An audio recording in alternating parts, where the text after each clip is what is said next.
So today we just want to talk about how, like, hear from the venture capitalists on what is the new digital age of the Middle East and the GCC, and then how we can, what business industries we're looking to invest in, and what is the future of the VC in the region.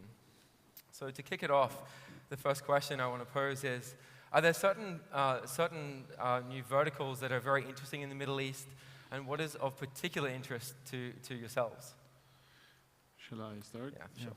So at MEVP, we're a private-based VC venture tech fund. We are investing only in technology companies across the region.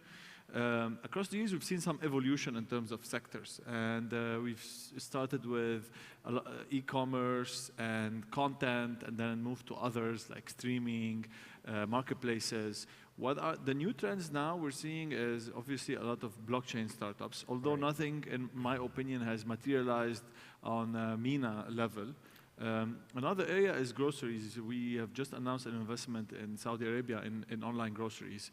It's a very tricky vertical in e-commerce. However, we're very excited about it. These are two areas we are looking at. Sure, Nawaf, like, being from Oman, like, what are you seeing the trend? Well, what we're particularly focused on right now is we're super excited about energy and logistics and deep tech for energy and logistics. We have a partnership with Spark Labs, launched an accelerator program that's focused on that. We're partnered with the state-owned energy company there. But then also for that's open globally, and we're looking global, not just for the region, but in the region, you know, we're pretty excited as well about logistics companies, IoT, deep tech. We think it's not very crowded right now, both from the investor side and from the startup side. So it is very early days. Yeah, and it's pretty exciting. Sure. Yeah. And Trey, from Saudi Arabia, what are we looking? What is of interest there? Yeah, so it's definitely tech heavy, and you know, one message that I have today is just congratulations to the ecosystem, because the deal flow has not only increased, but it's gotten better. It's heavy into tech. We're mostly opportunistic, where we're looking for, you know, the right management team, a good idea, and 70–80% of the stuff is loosely defined tech that we see. We have not done anything in blockchain yet, but we're seeing those same business plans, and hopefully we'll get there soon. A little bit in IoT, obviously e-commerce and marketplace, and AI. We just haven't seen, you know, a ton of deal flow there yet, but we're making progress as a region, and I'm happy with the quality coming through. I mean, it's interesting. We talk about IoT. Obviously, that's my background. We look at Saudi Aramco as a major oil conglomerate. Like, what is the ability for Industry 4.0, for example, and how is that shaping in Saudi Arabia? Yeah, it's definitely a push. The suppliers to Aramco, I know Emerson has a big unit, and they're collaborating with Saudi Aramco. And Saudi Aramco itself is also looking at Industrial Revolution 4.0. As a side job to my investment job, we are teaching a professional certification in innovation class to Aramco employees to tackle just that for IRR opportunities. Sure. Nawaf. Hey. Basically, in Tenmu, we invest in Bahraini startups, so we're a bit limited to the Bahraini market. But we're sector agnostic, so we're looking at investments in all the fields. However, definitely in tech. Maybe we want to venture in companies or startups that didn't get the funding from other accelerators or other VCs. Hopefully, we are changing our platform this year and our model, and we can reach a bigger audience. So talking about funding, it's a good segue. Like, what are the challenges that we're facing in the VC world in terms of getting access to new capital to drive into these ecosystems? Okay. Yeah, we'll start with you. Can I? Yeah. Sure. Basically, what we see in Bahrain, because our market is in Bahrain and we're focusing in Bahrain, I think we need more funding for startups. We in Tenmu, we fund seed stage startups. However, we're looking, we see that there is a gap in the market for funding startups in Bahrain. There are gaps in pre-seed, seed, and also in later stages. So funding is an issue. What we're developing in Tenmu is that since there is a gap in funding, we're here to create angels in the market. So we're developing a program with Temkeen, and in this program, it's basically an investors education program, educating family offices and the third generations in the family offices to invest in startups, and then matchmaking them with the startups. So, yeah, we need these family offices and individuals in Bahrain to come and fund startups, and that's where we're at. Are we seeing change? We are definitely, but we need more. Yeah, we'll go down the line this way. Let's do So that. I was telling someone over lunch today that 6 years ago it felt almost awkward that the investors had a competitive advantage because there were only a handful of people investing in this region. And having been an entrepreneur before, I didn't feel like that was always fair, being mindful of people like MEVP. We weren't being egregious with valuations. We generally treated entrepreneurs fairly.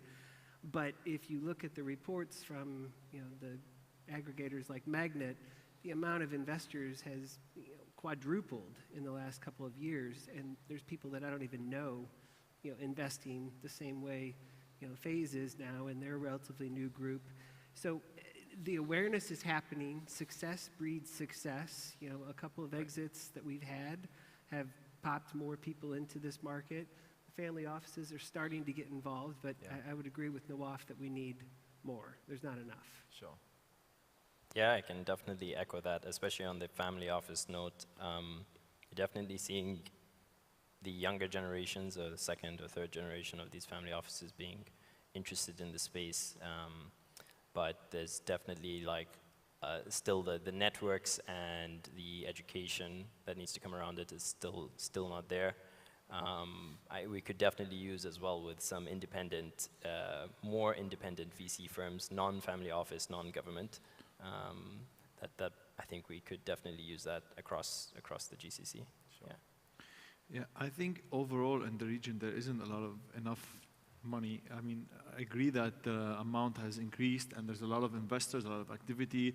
There's some corporate VCs, there are some government-backed VCs, government-backed programs, which is great, but we're still nowhere near where we should be in terms of amount of capital in the system, because the opportunity is great across the MENA plus Turkey region, but there isn't just enough capital. We've been fundraising for a year and a half, and we announced a fund recently, and we know how hard it is for venture capitalists like us who've been in the market for 9 years to raise. So I understand, I can only imagine how it is, how hard it is for other venture capitalists and angel networks and to fundraise, which only propagates the issue down to the startups and at the seed level, at the growth level. So I hope that more success come out of the ecosystem, so that money comes into the system so that we can grow. It's, I mean, it's funny that you mentioned there's not enough money in the region, right? For it's pretty tech. funny, right? Considering, For but I think it's VCs. more about getting that money and actually trying to, put it to use, right, and put it to work. And I think that's something that we've done well internationally and generally, is putting capital to work. And I guess changing that educational side and getting people more involved at the family office level and changing their philosophies. Yeah, money earmarked for technology investments in the region, for startups in Bahrain, Beirut, Dubai, Dammam, all these hubs of business. Unfortunately, the bigger players who have the capital potentially want to diversify away from the region. They want to diversify from certain sectors, geographically, etc.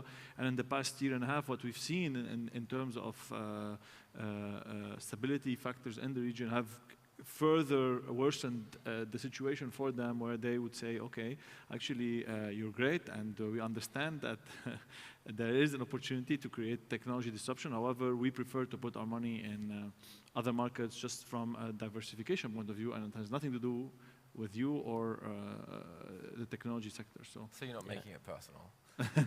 Overall, Right. it's a de-risking environment right now. The founder level of the family offices are trying to de-risk, but then the second generation and the third generation are looking for more interesting opportunities for themselves. So you have this interesting dynamic. So they're willing to take risk on angel investments, perhaps, but when it comes to the family office level and the founder level of these family offices, their general investment mandate right now is kind of risk off rather than risk on. But I think as the space matures and as we do have more success stories, it will be seen as slightly less risky. It'll always be more risky than what they're trying to get at, but as we mature, it will de-risk. Obviously, there are counterexamples like Al-Waha Fund here, who has this vision and who is investing in funds and actually invested in MVP and other VCs, which is great. We need more of these initiatives, and we're very happy that Bahrain, for example, is leading some of these initiatives. We're creating a fund of funds for technology companies. This is amazing. This is a really good point. Moving forward is like, I know why I moved back to Bahrain. You know, like, I moved back a couple of years ago, and I believe there's a lot of opportunity across the region. The question is, as a VC, why Bahrain? Why be present? Is it for the same reason that I came back, essentially, or what is the main reason? For us, it's very simple. There is capital here. There is a willingness to do business in an efficient way. So it's good for people to start up here. And it's a market that is accessible from Saudi, from Dubai, even from India and Pakistan. So for us, Bahrain is a great launching pad. We've, over the past 3 years, actually, we've seen an increase, an improvement in the quality of the startups we see. Unfortunately, there are some realities on the ground, the size of the market, the availability of talent. However, there are other very positive attributes to that market which help us, which attracts us. Sounds like the same reason why I wanted to come back. Yeah, right. I think Bahrain is very special in this region due to the fact that, as you said, we're connected to Saudi, the biggest market in the region.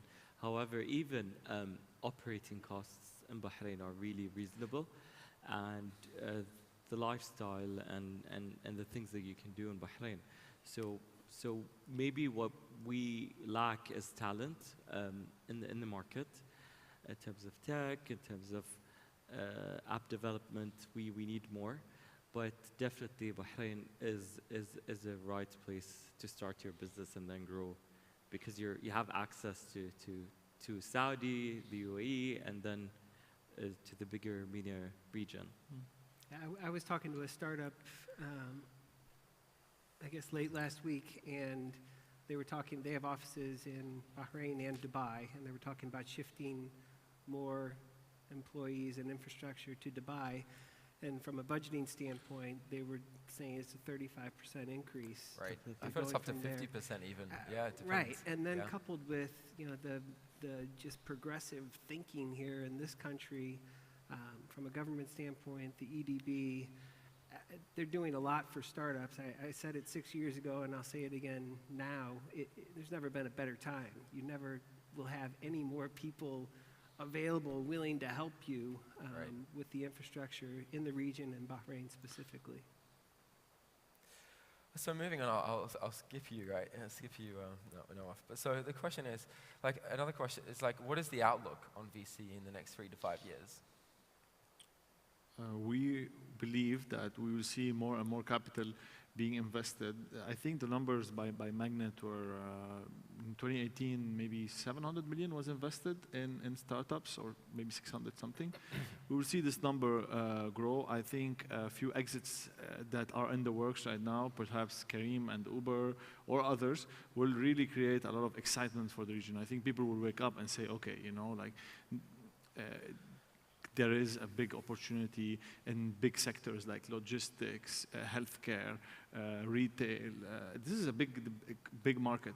When you factor in the entire Arab world plus Turkey and even Pakistan and other, the numbers add up, right? So I think the future is bright for tech in general, and VC is one of the catalysts of this sector. So hopefully we'll make decent returns. Sure. Yeah, I think 3 to 5 years, you're already starting to see, actually, not even 3 to 5 years, starting to see these big exits, getting people excited, some large, high-profile family offices getting involved in VC programs, creating a pipeline of really interesting companies. And you put that all together, I think the next 3 to 5 years, you're going to see a lot of excitement. But also, I think you're going to see it mature. You're going to see more VCs start to go sector-specific. People start to really think about deeper tech and not just the kind of marketplace and duplication of models that already exist. Also, I think you're going to start to see people innovating in deeper tech. And it'll be exciting over the next 5 years, I think. I think even like at Brink, that's kind of out where we kind of focus, is looking at IoT and even food coming soon. I think that's really, the future is being experts in these spaces. Yeah. I agree with Abdullah. And Riyad, so the number of players is increasing. The dollar, real, or dinar amount is also increasing. A VC internationally, looks at 3 to 5 to 7 years for their investment, depending on where you're at. And this is still technically, I think, an emerging market. And the data that they have on exits here, it is a little bit on the longer end, 6 to 9 years. But if you look at 3 to 5 years from today, I think those exits are going to catch up, and you're going to see more action like that that's going to pull new money in. So I'm bullish on the market, and the opportunities are big. Yeah. Noah? I'm going to talk about our experience in Bahrain. Tenmu, 8 years ago, a group of investors, 16 investors, came together and made this fund. And then, alhamdulillah, like months ago, we've partially exited from one of our startups. So we made 20x, and 8 years ago, if you went to these investors and the family offices and asked them, what is your outlook? And they would be like, we want to see how it goes. But now, I think we need to replicate this model and have more angels in Bahrain, have more VCs in Bahrain, the support from the EDB and Temkeen and Bahrain Development Bank and other entities in Bahrain, accelerators or VCs, a part of the Arwaha Fund. So you have a community now. We need to make it bigger.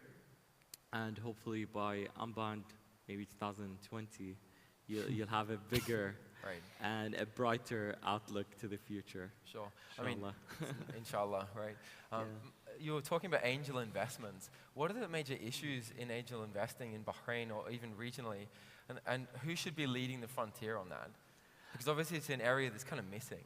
There's we've got early stage and there's kind of the in-between that's just not there. As I told you, it's very nascent. We need more angels. We need more funding to fund these startups. Tenmu can accommodate a few. However, what about the rest? You have accelerators that are graduating 6 or 7 startups every batch, and then what's next? Where are they going? And what about the pre-seed stage or the idea stage startups or founders? Who's giving them funding? So we need support. We need funding for all the stages, and hopefully with the support from the private sector mostly, and then the government sector, people need to understand that the future is this. So, and we have good case studies and success stories that can I guess vouch again, for these. we're really waiting for something to surface, right? We need some good exits. We need some businesses with traction Yeah. to drive that, to create awareness, and then drive angel investors out from hiding, essentially, right? True. Okay. Yeah, and I think on the angel side, just going to echo exactly what he mentioned, and I think building networks across the region, just getting more people educated, more events like this, of course, we will bring people into the community and they get to learn what's happening and get them excited. But then, he raised a good point. You have a lot of these new programs, incubators, accelerators, focusing on, let's say, that seed stage, what happens beyond that. You have a few, government funds in each country. We have one or two major funds, government-backed, or each city has one or two. And that's where we, at Phase Ventures, we see a really interesting space to come in and, launch a follow-on growth fund right there and focus on energy and logistics again. Double down on that sector and the stuff that we've learned over the last couple of years from that sector, from our partners, working with the government and working with Spark Labs. So that's what we think we can do to bridge that gap on the earlier stage and then on the later stage. Is this something in Oman also that's being pushed by the government and is being encouraged?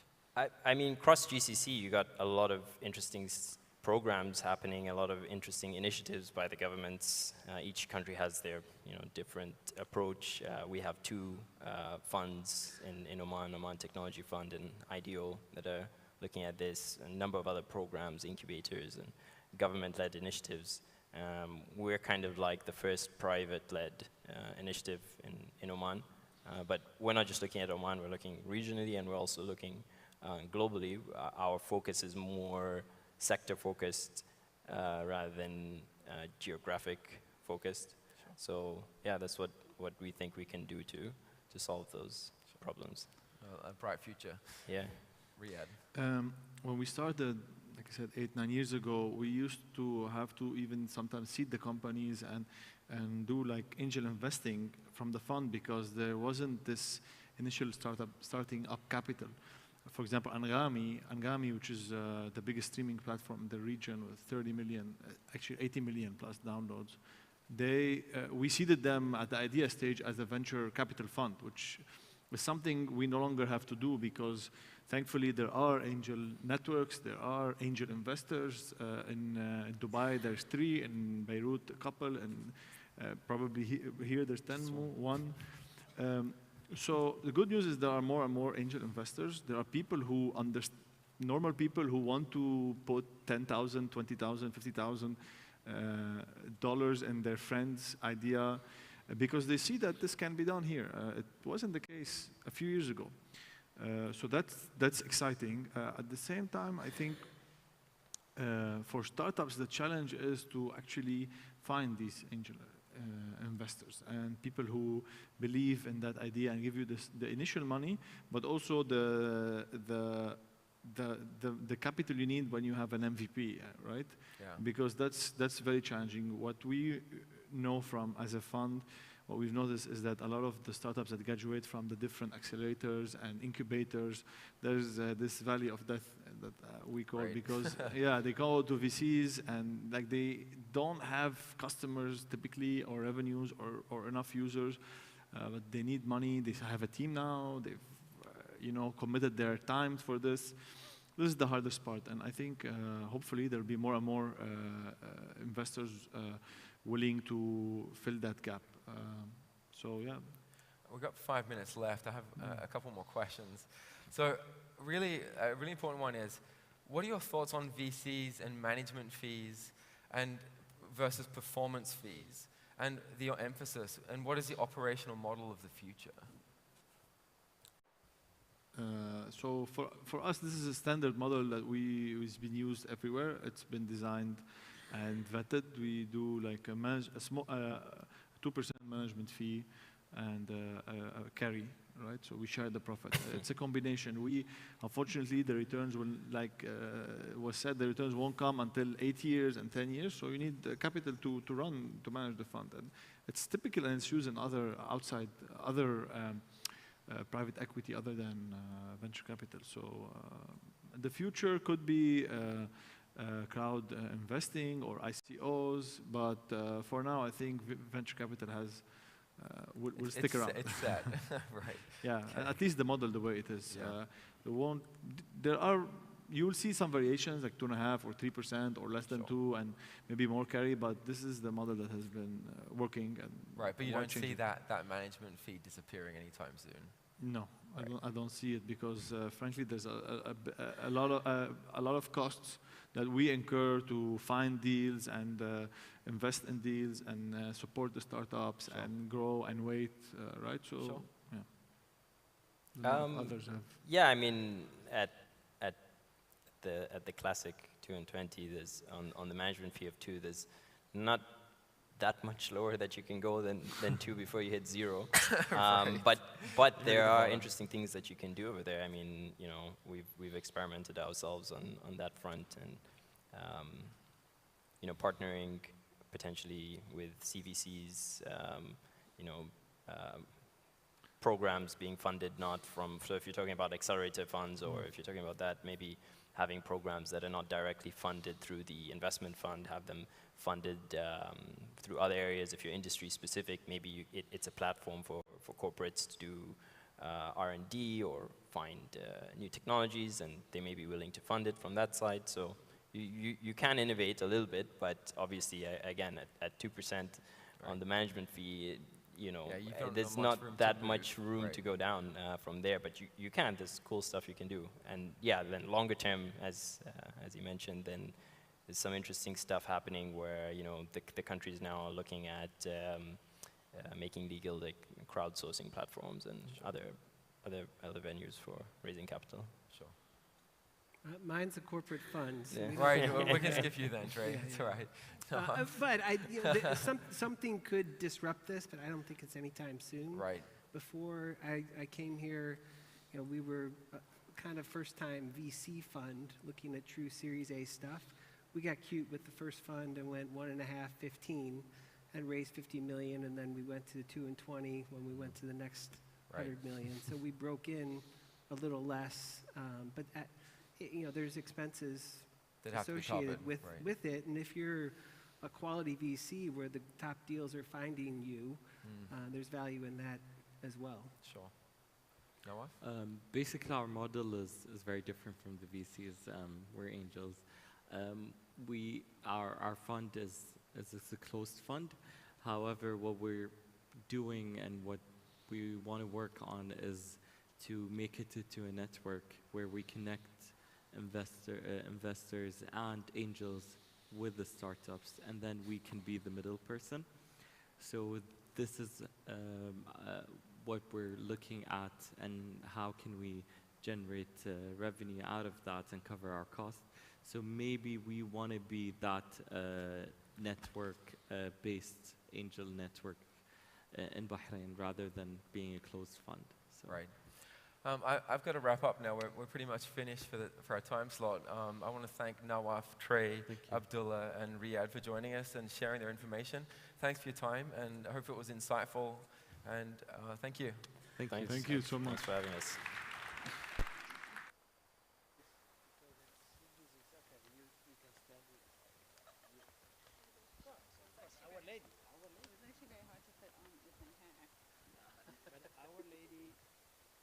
Thank you, Paul. Hello again. Still awake? So, innovation has long been thought of as something that only small, agile startups can produce. But whether this is the case or not, let's listen to the discussion moderated by Cameron Mirza. I'll leave you with him.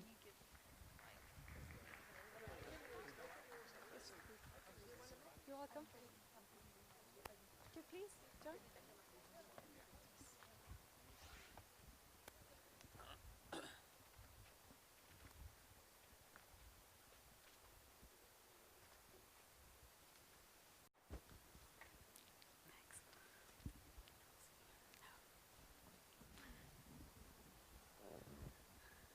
Very squeaky chairs. Good afternoon, everyone. And we've had some fantastic session so far today, and I'm delighted that we're going to hopefully continue that theme with another fantastic session right now. But before we get into it, actually there's one thing. If we can start getting on the hashtag Unbound Bahrain and to get it trending. I've just been looking, and we need to get it moving a bit more. So if you can all get on the Twitter, that'd be great. I'd like to introduce my esteemed panel, and I'm delighted that we've got a stellar panel for this session.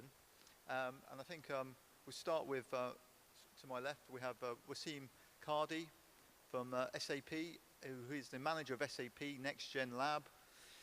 Focuses on global innovation with purpose, and it's a community with 3,700 universities and other parties based in Dubai and Geneva. Welcome. Then we have Eva Dimitriatis, who's the COO of C5 Accelerator, which is a venture capital company, London-based, focusing very much on impact investing and helping entrepreneurs realize their ambition. Welcome. Then we've got Sri Bevara, who is a award-winning author, and no less has had his current book be #1 in 5 different countries, and I'm delighted that I have a copy in my hand right now. So I would suggest that you all look to buy it after this. And very interestingly, started life as a street vendor. So we're looking forward to hearing about your experiences. Thank you. And last but not least, we have Maurizio Rossi, who is with us today from Venice, founder of H-Farm, which focuses on business transformation for corporates and education, driving innovation, currently employing 1,500 people, but soon to be 3,000. So really exciting there. So we've got a great cast here with us today, great panel, global panel members. So we're going to get straight into it, really. So I think that we spent a lot of today talking about entrepreneurship and startups, but let's not forget that the majority of people still work in the corporate environment, still work within state-owned enterprises, still work for multinationals.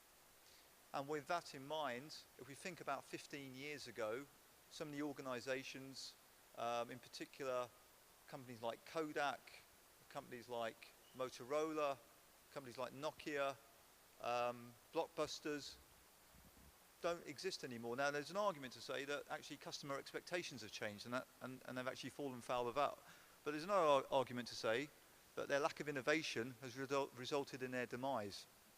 And those who have worked for large organizations, such as many people here today, probably understand that actually, you know, there's layers of bureaucracy, there's a challenge to be creative and to be innovative, to get ideas approved. The appetite for risk is traditionally quite low, and the innovation spirit can be crushed. I was very lucky last year to spend a couple of days with the author Geoffrey Moore, who wrote the book Zero to Win, Organizations to Win in the Age of Disruption. And there's no doubt that companies these days, no matter how big, need to be agile and be innovative in their approach, or else they run the risk of being left behind. So let me start with my guests today and just get a sense of what do we mean by innovation. So perhaps we can start with yourself. What do we actually mean by innovation? Yeah. So we always think of innovation as if like you're really starting something from scratch, but it's really, even if it's like a baby steps into innovation to change a little bit the processes that you're doing, and that could change internally and externally, and that's why you need an ecosystem that could, and the mindset to start innovating from within. So for example, at SAP, we just had launched a 1 Billion Life initiative where we're encouraging employees to spend some of their time on an entrepreneurship project, and where we coach them, provide them with funding and space and the ecosystem to work on their project with had a purpose as well. Okay. So if I then go to Maurizio at the other end of the spectrum, what do we mean by innovation? So, in my opinion, innovation it's a very broad sense, the terms. So everyone has its own meaning because the terms of innovation range from evolution to revolution. I think that all this diversity has in common the fact of change. So everybody thinks and rely to innovation with something that's going to change. For someone, it's going to be more aggressive. Revolution for others is going to be just evolution. But that's today is the password that it's almost abused the word now. Eva, just from your experience, you work for a VC company. Can you perhaps, you're in this innovation space. What do we really mean by it? I think there's a perception that we're talking about technology all the time, and it's all about this kind of like the next big thing. But what do we really mean by innovation? Yeah, I mean, innovation does not have to mean technology. It does today because that is the easiest thing to scale. But innovation existed for centuries. Da Vinci was an innovator. Before working in VC space, I worked for a large auction house, which was older than the United States of America. And for a business that's 250 years old, innovating meant something very different. And it was iterative, as you were saying. It would be small steps to take us into a direction of pivot. I heard something recently which made me laugh, and I hope you'll enjoy this, but it to me sums up the mentality of an entrepreneur and an innovator. So it goes something like this. Dear pessimist, optimist, and realist, while you were debating about the glass of water, I drank it. Yours sincerely, the opportunist. And I think that's innovation. It's seeing opportunities and not wasting time muddling around, and this is where corporates can get a bit stuck, but actually daring to try it. So, Shri, you started life as a street vendor. Today you're a best-selling author. Along the way, you must have taken a few risks. You must have been entrepreneurial. You must have been innovative. Can you shed some light on what your view of innovation is? Yeah, my answer to this would be innovation is to understand what to focus on so that you can survive and sustain. This is the first thing. The second thing is innovation is also leadership. It's a very, very important thing because the culture or whatever that starts from the top down. So it is the leadership that can scare you, that can threaten you with what you cannot become or what you can become. And that is how you're pushed into this part of innovation. So it is a natural progression that happens. You can only connect when you look behind that you are innovated. You cannot innovate looking ahead. So let's bring the conversation around to practicalities. We have a lot of organizations, big organizations, multinational state-owned enterprises. What should they be doing differently to become more innovative and to be more competitive in this super fast, turbocharged tech world? Maybe we start with yourself on this one, Wissam. Yeah. So recently I've been advocating together with my team the science fiction thinking. And science fiction thinking is really an elastic way of thinking that goes beyond what's possible right now. And it's more to do with scenario-based planning, where you see where you're going to be in the future and then go back to the present. So it's like being on Earth, instead of seeing Earth like as a journey to Mars, thinking that I'm already on Mars and how I'm going to make it from Earth. So this kind of, if you activate the science fiction thinking, a lot of ideas could come in with the support of an ecosystem. And we all know that, whether it's rockets or helicopters or mobile phones, they were all inspired by science fiction. So I think science fiction thinking would be very important for corporates and startups.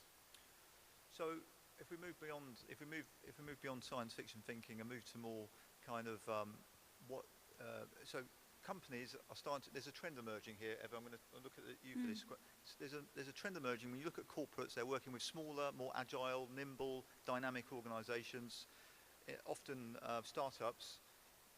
Based on what you do, can you give or cite an example of where we've seen a successful case of a corporate working with a startup? I think there are a number of different models that corporates have employed, and I'm sure everyone in this room knows of at least one of them, but we've seen corporates have their own entrepreneurship programs where they actually encourage their own staff to be entrepreneurial. And some of them do that in a very structured way. So Google has this cool idea where they allow people to have a 20% project. So 20% of the time, they can work on something that's not their day job, and it has to be signed off, and they have to make a case for it. But if it works out, that could become a new business stream. AWS is quite similar. So that's sort of entrepreneurship within the realms of what you already do. Then we see the model where they set up their own in-house accelerators, like General Electric, many others. And then you see the model where they partner with someone externally, like in the case with C5 and many of the other accelerators represented here, where they say, look, we're not experts at this, and we don't want to stifle the possible innovation by subjecting it to our internal bureaucracy and red tape. So let's just support an external implementer to do this for us and let us have first access. And actually, I think SAP does incredibly well in that as well. In-house and outside, we work with SAP and S2 in the US. But in terms of an example, you know, I liked when you mentioned practicalities. You have to think about the mechanisms that make these things possible. And an example that springs to mind for me is Investec. So Investec is a South African bank originally, but their UK arm has set up a fintech fund. Makes absolute sense. They don't want to get left behind. They want to be able to see new innovation and technology. And what they do is they don't try to accelerate these companies, but they have a platform where they have the license and the mandate to effectively deploy a certain amount of capital that they know is going to be risky, they know it's going to be experimental, but they have a safe sandbox in which they can try out new technology. And so it's not a case of every time there's a cool idea, some guy in their 30s has to go through 17 rungs of management to get to a CEO to sign off £20,000 to deploy. It's already there, the infrastructure is set up, the license is there, and anything that is successful is upside. And so I think it's about making things frictionless and speedy, because startups have to be aware of this as well. If you lose too much time in trying to get through the hoops, you've lost the opportunity. So, taking it on further, Maurizio, on this one, you've got a lot of experience in terms of business transformation, particularly in Europe. What are the things that you've seen corporates do to unleash this potential which sits within these multi-level organizations? Well, I see the transformation, we can use this definition. It's the field where the corporations has to concentrate to innovate their business, their presence, and to drive their future agenda in Europe, but not just in Europe. I see the biggest, they should concentrate, and the biggest challenge in somehow what they should do, it's to be concentrated, to be aware about the impact of the culture. Because it's the technology and the next generation are the two elements. Talents, the new technology are the two elements that is redefining basically everything. So we can have on greenfield initiatives, and that's more about startup, who's coming with the venture capitalists. And the corporates, they can bring assets, they can bring market, they can bring an heritage, they can bring so many things, but there is a very solid wall, which is about culture in between all these outside-in flow that comes from talents at first, as individual talents, that sometimes they can be combined as a team and form a startup, or just as individual, because especially the new generation, which is tech-native generation, they have a different relationship with the technology. So this is the biggest element where the corporates that should concentrate to be successful in their process of transformation and going to drive, to be able to drive their future toward, because you just took the example of Kodak, and there is so many corporates in all industries, in all sectors, that are into the risk of Kodak Blockbuster, and just because they cannot move into this new culture. So this is always the point that is the success, it's there. If there's not a shift of culture in the organization from the board members and then to all the company, there's no possibility to succeed or at least to transform and keep the leadership. So leadership is a really interesting word, and this brings me on to a specific question for you, Sheree, because your book, your best-selling book, Moment of Signal, is about the signals that can change your life and make you a better leader. So I'm asking this question for a friend. You're an innovative person, you've got great ideas, you've got aspirations, but the organization you're in is holding you back, not allowing you to elevate those ideas and fulfill the potential. What advice can you give that person? Again, I'm asking for a friend. See, the answer to your question is, first is knowing the signal. The signal is knowing what is needed. Two is acting upon. Now somebody knows what is needed, what to be done. But if that is an individual, let us say a startup is an individual. You can compare a startup to an individual, where the startups are, they can quickly act upon, they can make a choice, and then run behind it. They're hungry. Whereas we cannot be very unfair to bigger organizations like Iva just mentioned about General Electric, SAP. You take JP Morgan Chase, Citibank. There is a Japanese company called Gumi, which is still running since 1567. Can you just imagine? What must have they done? So there are major organizations which are still available. If an organization is available for more than 30 years, that means they knew how to innovate in some or other manner. And that's how they are surviving here.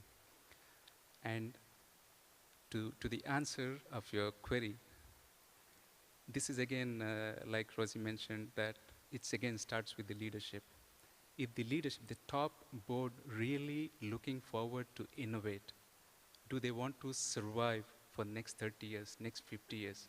Can they look beyond and ahead? Can they stay ahead of the curve? This is when the culture begins and they start to encourage the intrapreneurship, wherein which they have blocks, the independent blocks they create, they invest upon. You cannot do your regular job and then you expect them to innovate. That's highly impossible. This is one of the major mistakes that is being done from the corporates, the major bulky corporates. But there are companies like AT&T, if I can take an example.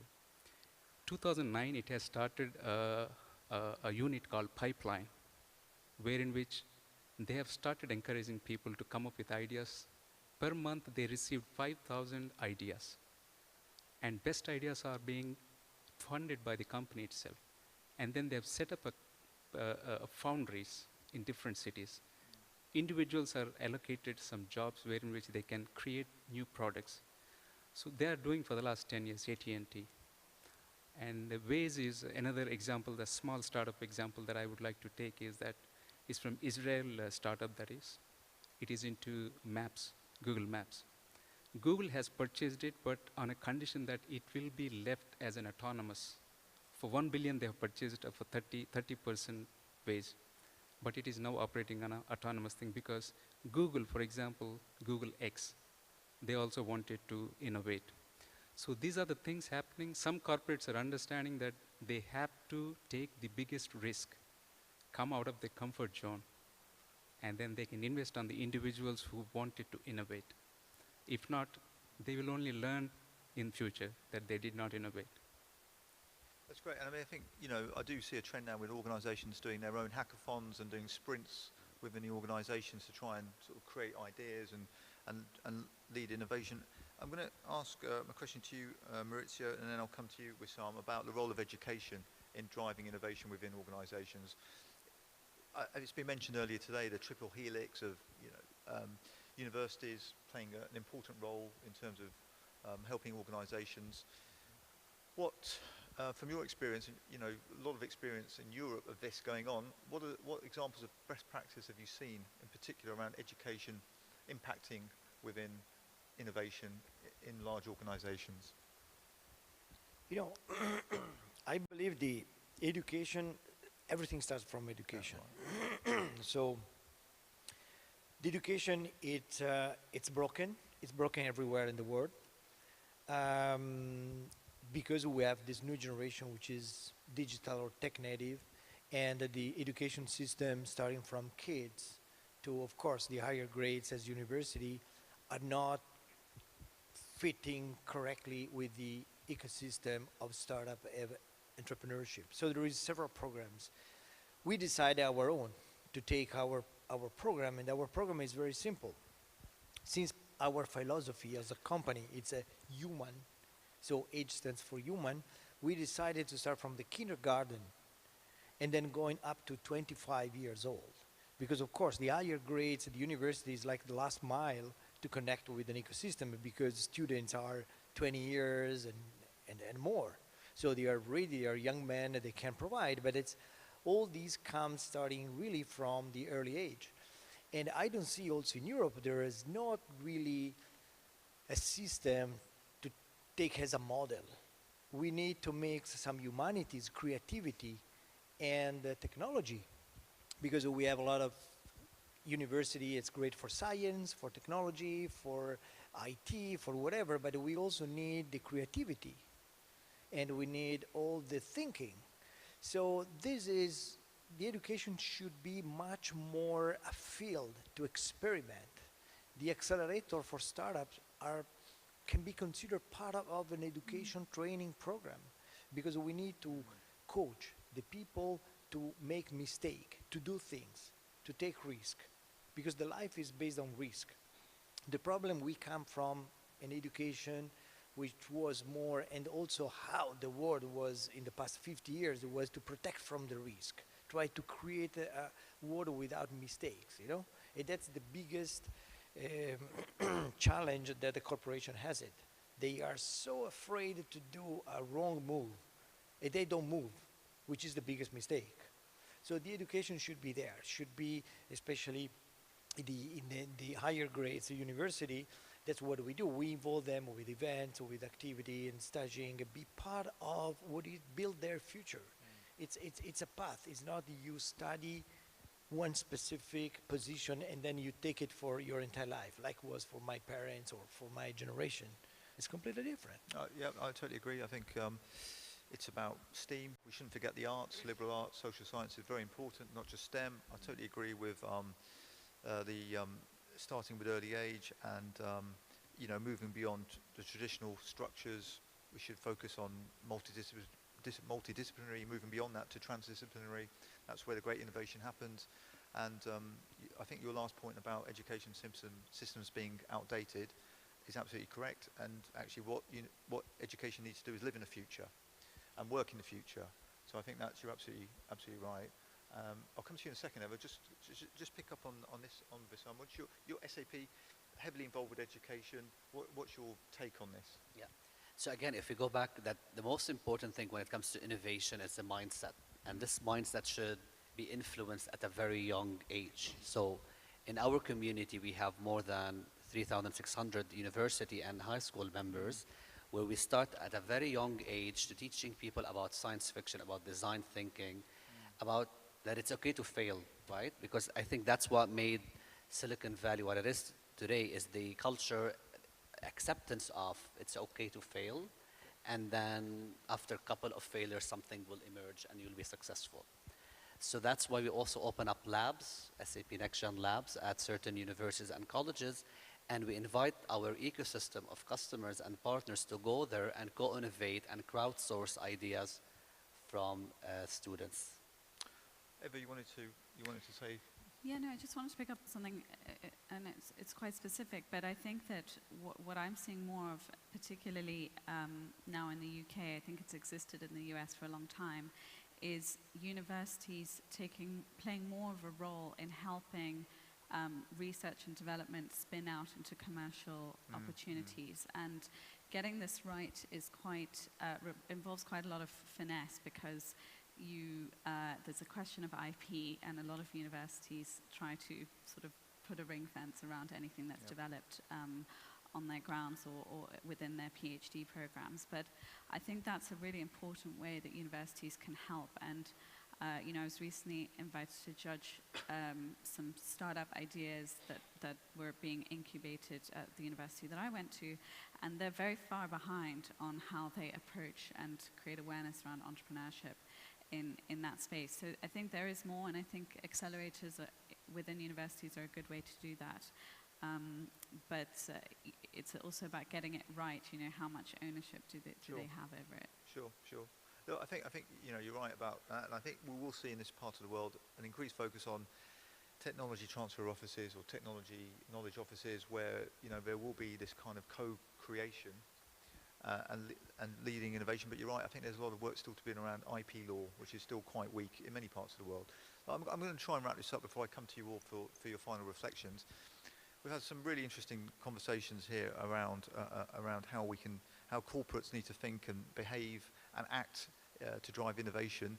And there's some themes that have emerged for me. One critical theme for me is leadership. I think there's something else around creating a spirit of innovation within the organization, and that's through allowing people to work in a safe zone, to allow them to take risk, which is hard to do, but nevertheless an opportunity. Education is critical to help organisations move forward, and it definitely seems that corporates need to work with organisations, smaller organisations, startups, to infuse them with different thinking, give them different ideas, and even a different energy, and I include universities in that as well. So perhaps if I start here and we work our way down, just your final thoughts before we wrap up. So I mean, as an advice for whether it's a big or small company, activate your science fiction thinking, your growth thinking, lead with purpose, think of how can you give back to the community linked to the 17 global goals, and then just build your ecosystem around it. I'm glad you mentioned the global goals. So I believe very much in impact investing. And I think that the companies that are going to succeed in the future are those that think about the impact that they're having and how they can be sustainable. And I think all of us in this room would rather consume from a brand that cares about the world, the environment, and the human capital versus one that actively does not, assuming everything else is equal. So I think that's a big part of this innovation theme. And so my advice to corporates would be put together an active and willing task force around this, lower the barriers and the friction, give a mandate of can-do attitude, and try things out. On a lighter side, innovation doesn't work with the time deadlines.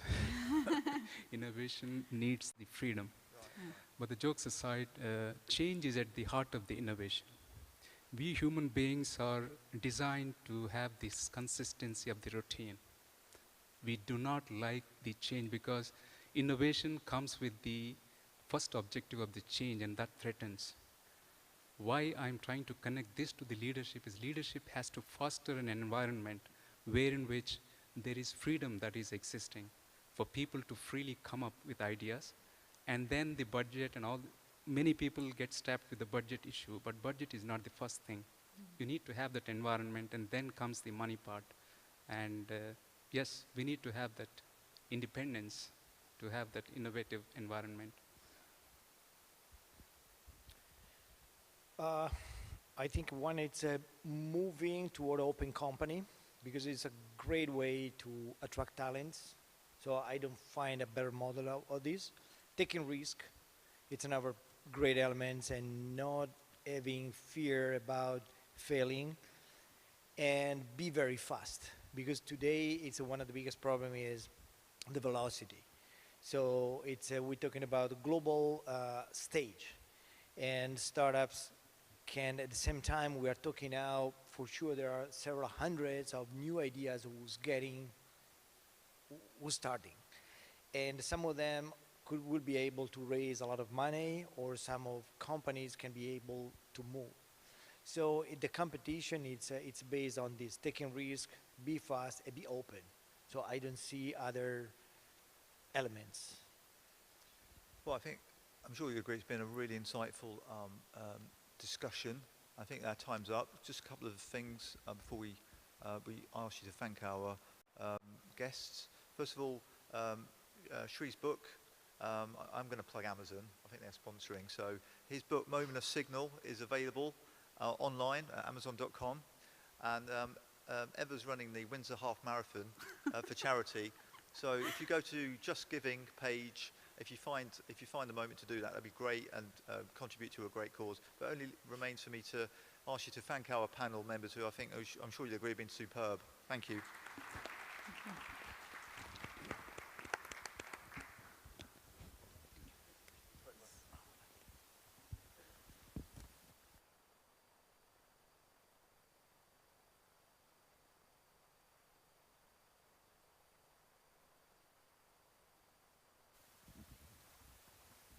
Thank you. Sorry, yeah, it's working. So, who loves storytelling? Anyone? You don't love storytelling? Okay. Anyway, every founder should know how to tell a story and to humanize the brand. So we're going to discuss that next on the panel, which Dina Shabib, the founder and CEO of Farahi, is going to moderate. I'll leave it with her.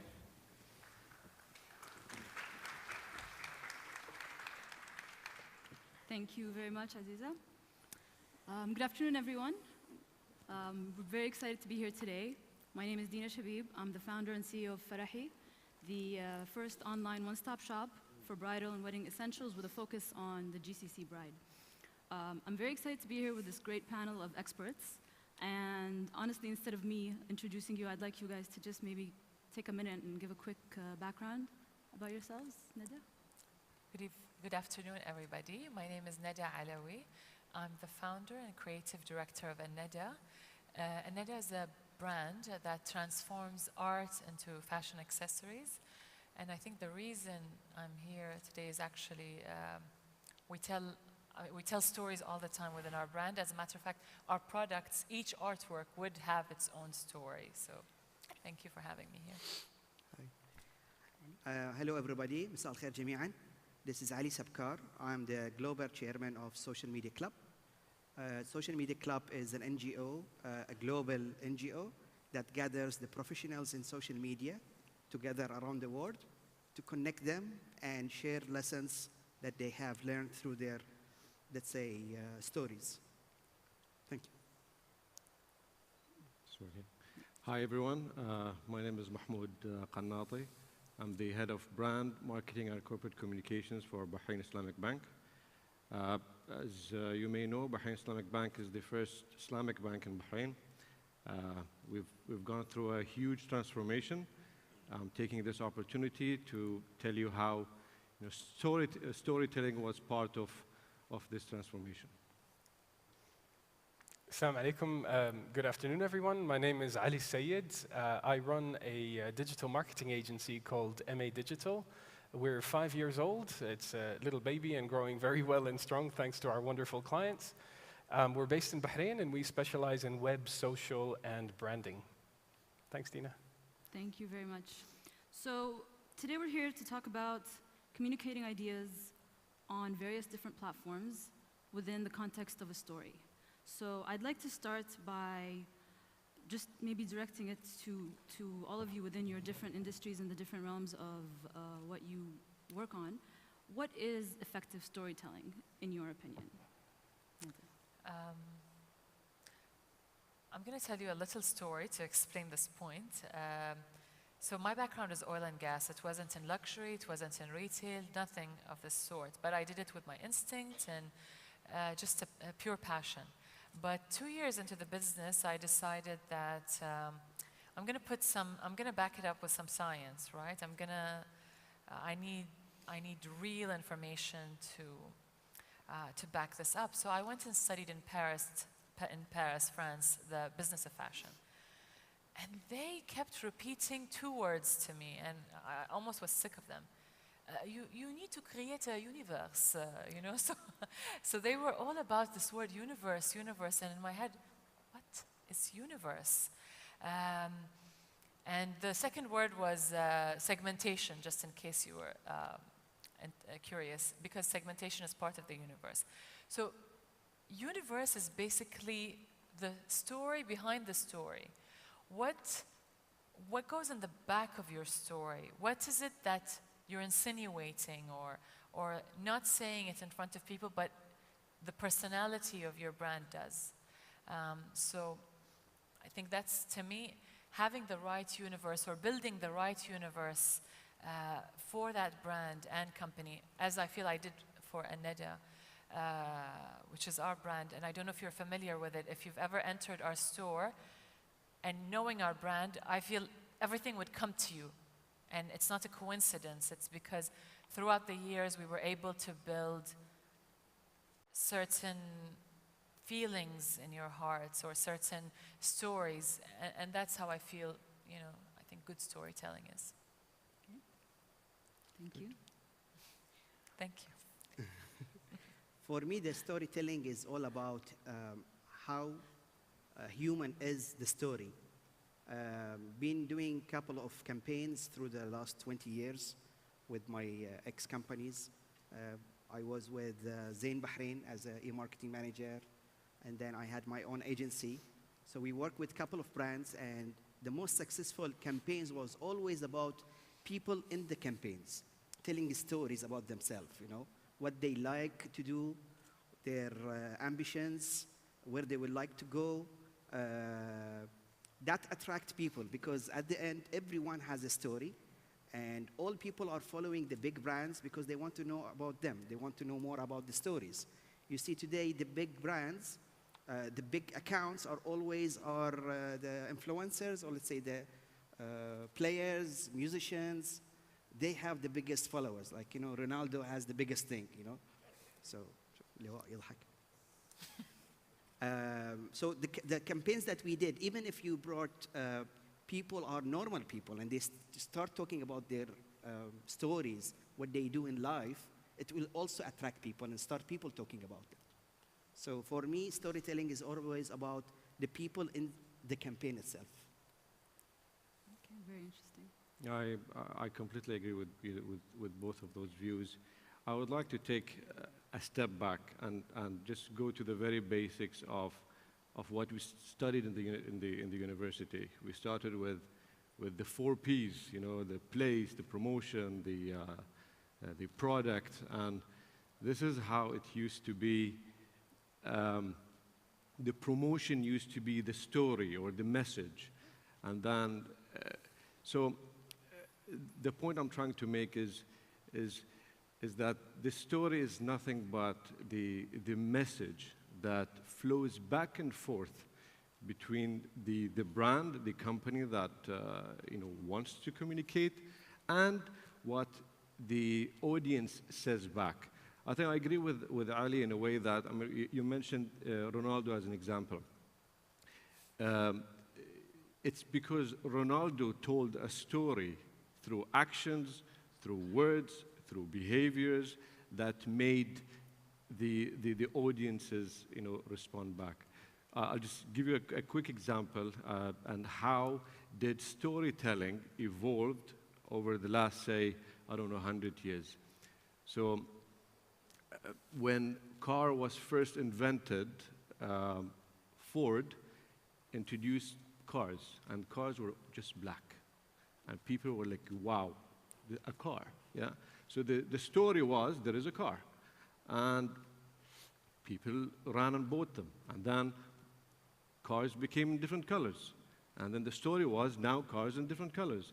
And then it evolved and evolved, and then Volvo came and said, well, I have the safest car. Now all cars are safe. So I think the storytelling is going to be more complicated, more challenging. I guess at the end of the day, we need to hear what people want. So this, in my view, storytelling is a both dual communication. Thank you, Mahmoud. And what is effective storytelling effectively is what we're talking about.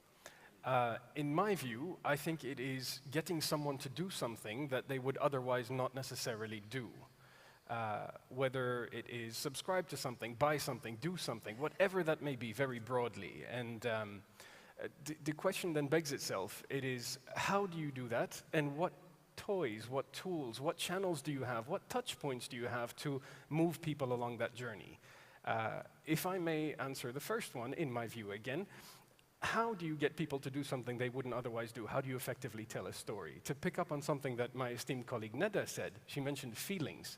If you elicit an emotional response in someone, if you resonate with their emotions, considering that heart always wins over head, they may do something you want them to do, whatever that may be broadly. Subscribe to a cause, buy a product, join a mailing list, whatever it may be. Now, the tools that you have, what channels do you have at your employee to actually achieve that, are vast and very many. From the vantage point of a marketing agency that focuses on digital, we talk about those that give you the highest return on your investment. Now, no matter what seat you're sitting in, no matter whose shoes you wear, everybody seems to always want more subscribers, more customers, more people finding out about me, whether that's me, an individual, or a brand, or a cause, or whatever it may be. So the channels are vast and very many. It's about telling a consistent story across all of those channels that evolves, like my esteemed colleague Mahmoud has said, with that segment of one. It's not screaming on a rooftop and talking to everyone, rather it is marketing to a segment size of one. And framing that, not in terms of, this is what I have to give you, rather, this is what you will benefit from availing my blank. And obviously, the final gauge for whether or not it's effective is if you move them along that journey down the funnel to do what you want them to do. Yes, definitely.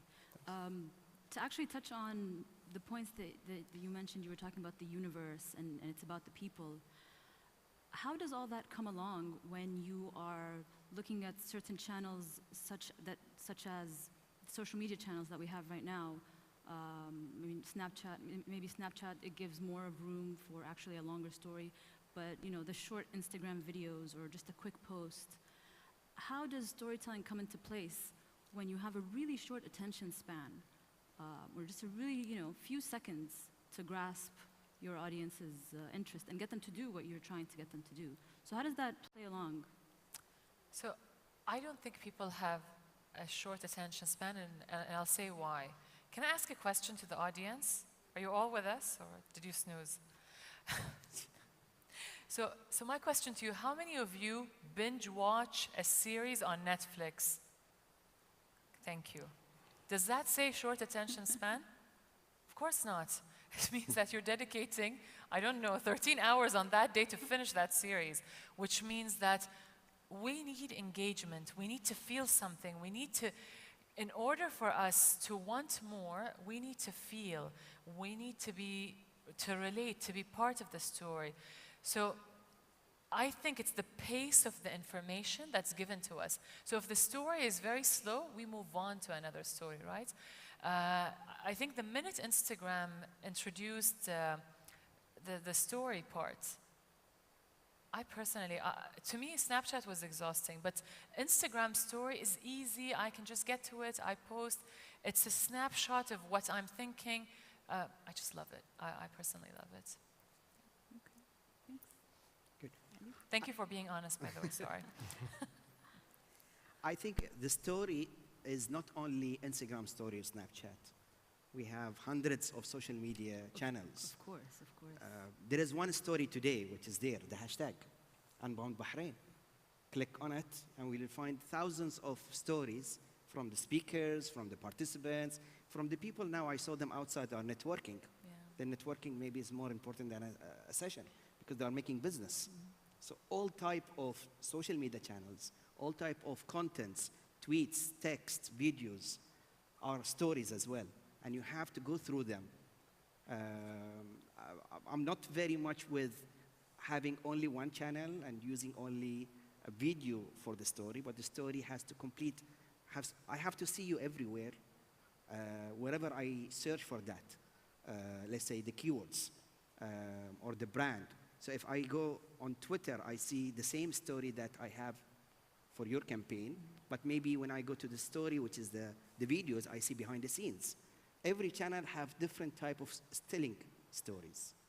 So we need to study what to push on the Instagram stories and what to push on tweets and what to push on YouTube. because all of them are a media mix that they complete the full story. It's true, and I guess that's one of the challenges, right? Is making sure that your message is unified, yes, yet specialized in each channel. I'm going to keep repeating myself. I agree with both of you. Thank because you. I do. I think, okay, let me shed light on a different aspect here. Is let's remember when Instagram was first introduced, and it was very pure, natural, people posting stuff. There were no ads, yeah, and then suddenly the ads came in with a lot of control, and then there was the control lessened and lessened and lessened. So now I think the point I'm trying to make is that the audiences are very aware of those things. They can easily identify and differentiate a story from a non-story. I would say that we as advertisers, we as clients, I'm not saying the agencies, we still fail to communicate an effective story. We say we are, but then it ends up becoming an ad and not a story. Because a story is not made of one page. When you open a story, there are so many pages. So you can't just suddenly open a story from page 50 and say, this is my story. You have to say the whole thing. And I think this is what, it's a challenge that we have to overcome. I think in terms of attention spans is what we're talking about. It can be looked at as kind of like the chicken and the egg. In other words, are people's attention spans just naturally, through some phenomenon that's unexplained, getting shorter, which is why social channels, since we're talking about that, allow you to post shorter and shorter and shorter snapshots of your message? Or is it the other way around? Is this influencing social culture? Irrespective of which side of the fence you sit on, I'm going to be a little bit contrary to my colleague Mahmoud, and I'll say I disagree with one point you made, which is that banks and clients these days are doing an amazing job, actually, of telling stories effectively, because what you have to do is resist the urge to talk about every single thing you do, because people just switch off immediately. What happens is, and banks more than anyone, I think, these days are doing doing this incredibly well, is that little bite-sized snippets that are suitable for a 6-second Vine or whatever it may be second on any particular platform, not just social, but literally any platform, whether it's indoor, outdoor, above the line, below the line, you name it, are creating a sort of consistent message, one step at a time, about how that brand can help me. And that is the key to overcoming this, what seems like getting shorter and shorter and shorter attention span. Completely agree. And when you're talking about the banks, maybe the banking industry in specific, especially here in Bahrain, you pass by billboards on every traffic light, and they're competing with each other, and it's big, and some of them do have a story that runs through in different medias, and others, maybe they just thought this is enough. And maybe I'd like to ask you, in your opinion, can you give me an example of something that we've maybe seen in our current media, in our time, of what you would consider a good story versus an ad? So I think, let me touch upon the example you mentioned. You said you were driving down a highway and you saw an ad with a competitive ad. Okay, because so competitive ad means you saw a huge number. You saw a huge sign, dollar sign, and cash and cash flying everywhere, right? So I would challenge everyone who can say that that's a story, because that is, and I'll tell you something. You mentioned something that you said, audiences, right? Yes, there are audiences who get attracted by figures and numbers.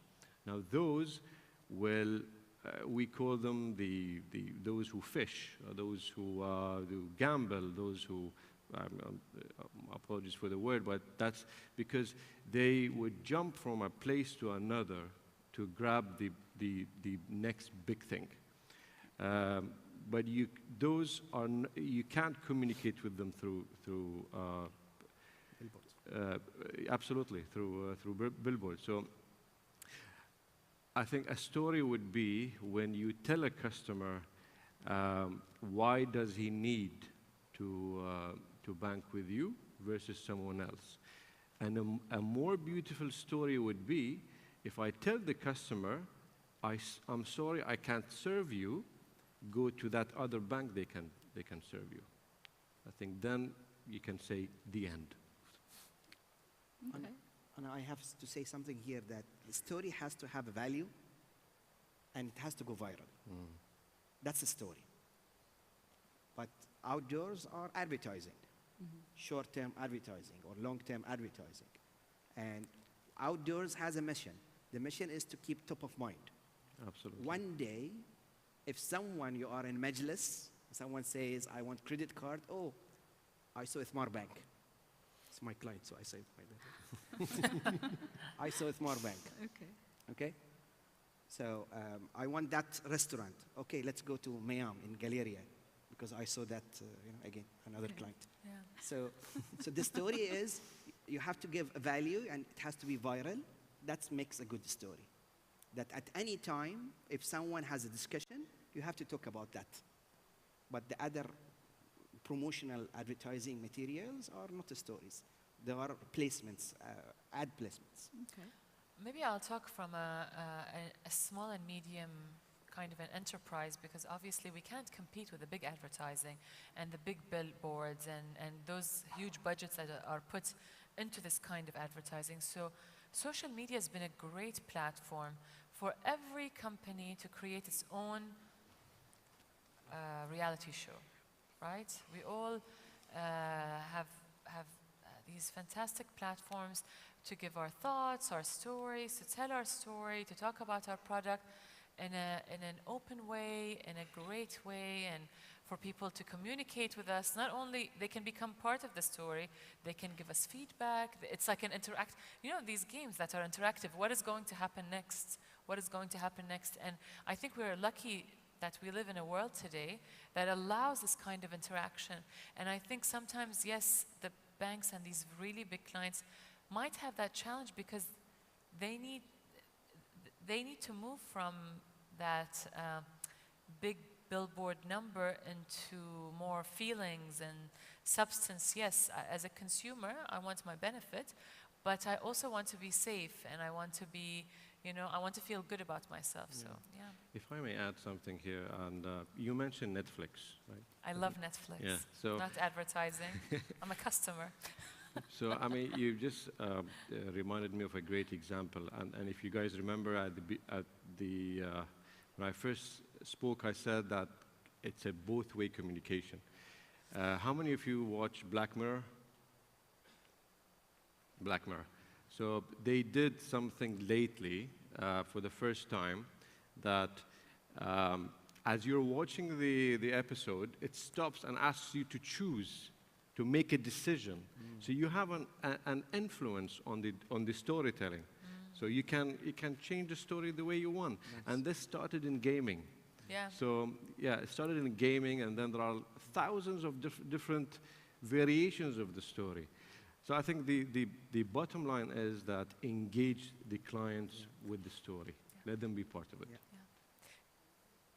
And I think sometimes that within the story, you can you can bring in values, right? Like you can bring in good values or good feelings or good, if you ask me how did you build your story? So we've put some values, 5 values for my company, and sometimes it's a challenge for us to make sure we remember these 5 values, because sometimes you do something and then you do something else, and it's like a conversation. You move on and you don't remember the first conversation you were having. So it's very important to go back to that conversation and to make sure that these values are met and that, yes, we're about this, we're about that, and stick to the same theme. Otherwise, the customers will get upset, by the way. They could get upset. They wouldn't be happy because they came on board liking that first initial value, and then you go and change that on them. Why? Why? It's like they get angry at you. Why did you do this to us? Why did you change? Why? So I think it's important to stick to values, to you know, and to create season 2 of the same values, since we're in series analogies, to do, you know, to take the same نفس القصة بس غير, same but different, huh? But you know what? There's something nice about that, because it's managing customer expectations, because that's who they expect you are. But how can you make a better, nicer, more exciting version of that story? You know, if all of a sudden the Kardashians decided to go and, I don't know, study literature, I don't think the people who watch them would be interested, right? So there's some expectations watching that. You would, I see you there. I know you agree with me. So, so it's true. People have expectations, and we want to stick to those expectations. Definitely. And that's what happens with storytelling. That it needs to be, you know, I guess the same theme. Yes, because it is a challenge, like you're saying. If you're at season 7, yeah, how much can you really keep reinventing? You really have to be very creative and still stick to what your customer is expecting, because that's what they know you for. I'd like to ask a question, Ali, from your experience with different campaigns, with different media. One of the campaigns that I recently saw that I was extremely impressed with was Hunger Station, and I know you had an involvement with that. And one of the things that impressed me was you're driving on the highway, and there's a billboard, there's those lampposts throughout in some areas. You're watching a YouTube video, and there they come up, and you know, wherever you go. Wherever you go, exactly. And it's the same, but it's different. Yeah. So it's maybe some of the same people, some of the same theme. So what's the back end of that? Like, what do you need to do to set up something like that to be able to do it in such a unified and smooth way? Of course, you need to plan very carefully. You need to study your segment. She said about segment. So you need to know, I need segmentation, I need good planning, I need very strategic planning, and I need the payment, I need the money. So I know where I am investing that money in, you know, various medias. Outdoor is very expensive, so you have to go very key locations as per the segmentation that you have. Digital is, let's say, it's less cost, but you can have a bigger reach. So to complete the story, we want all type of mass. So Hunger Station at the end is a food app, and you want everybody to use it. You know, you want kids, you want middle people, you want youth, you want even, you know, retired people. So that's why you need to have a media mix. Again, you know, I'm talking about the media mix here is not the channels, it's the real media mix, you know, outdoors, radio, TV, and then digital. So when you have a big, giant client and product launch, then you have to think like this, you know, where I can be at any time that, you know, my customer can see it. And then I have to complete the message. If they saw it on outdoor, I have to complete it by digital, and digital I have to give value. Because at the end, you have a very limited space on outdoor. You can have one key message, but on digital, you can have many messages. And I think Unbound is all about startups, and startups have a lot of stories to tell. So once they go digital, they have to tell story with key messages, different messages, and segmentations.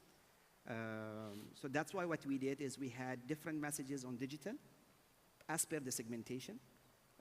Especially nowadays when you have different offers on different restaurants, then we attract the people who would like to have breakfast with, you know, breakfast things. And then when people have like to go Asian restaurants, you know, when they follow some others. You know, in digital you can do amazing stuff. You need to study digital really and see what every channel can do for you, so you can create and develop that campaign or that piece of content or story to fit that segmentation and the channel.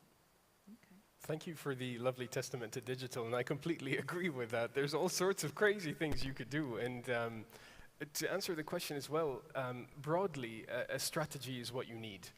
So in order to cyberstalk people in literally every single touch point you can imagine online and offline, a strategy would boil down to 5 points. So your KPIs, what are you actually trying to do? Your audience, understanding them, how they behave, what they do. There's all sorts of tools, free and paid, that are not only available to agencies, but to anyone who's keen enough to find out. Number 3, A little competitor analysis. So in the case of Hunger Station, we look at Talabat, whoever else is a player these days, Carriage and so on, what they do, how they do. And 4, a tone of voice, because since we're talking about telling stories, I think that the best advertising often masquerades as a story. It's very heartfelt, it resonates with people, but the key to unlocking that is how you talk to people. So you have to define that irrespective of who works on the particular brand. And finally, an action plan that would include, as my colleague Ali said, a media mix, what you do on each channel, how you execute each particular campaign, etc. And you know, with proper planning, you can very easily tell a nice, unified, consistent story that resonates with people across all channels that give you the highest return on investment, of course. Okay. May I disagree for a change? Of course, please okay. do. Okay, it's very exciting you mentioned Hungry Station because, in my view, my humble view, not just because you're a bank with a competitor, I think they're not telling any story. I think they had a lot of money, and it was an amazing launch, because you see it everywhere. But what is their differentiation? So if I ask, okay, if I'm supposed to buy from Talabat or Carriage or Hunger Station, how is Hunger Station different? Other than the ad itself looked very funky and cool. I loved it. I still, you know, so it's stuck. It's catchy. It's catchy. But is it a story? I don't think so. It is.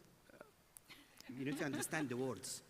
إذا كنت جوعان ما يبي لك إلا Hunger Station. So let's not advertise for Hunger Station. By the way, Ali's using this to get, you know, paid from the client for more advertising on stage here. I mean, I'm kidding, I don't know. Whenever I'm hungry, I remember my mom, but so I think because we don't have much time, I'll just say, when you have a new product, okay, you have thought of a differentiation. That's why you introduced that product, right, or that brand. You said, I'm different because. If it was about being a Bahraini company, then play that game and tell that story. One last thing, and you guys remember the NASA example when there was a janitor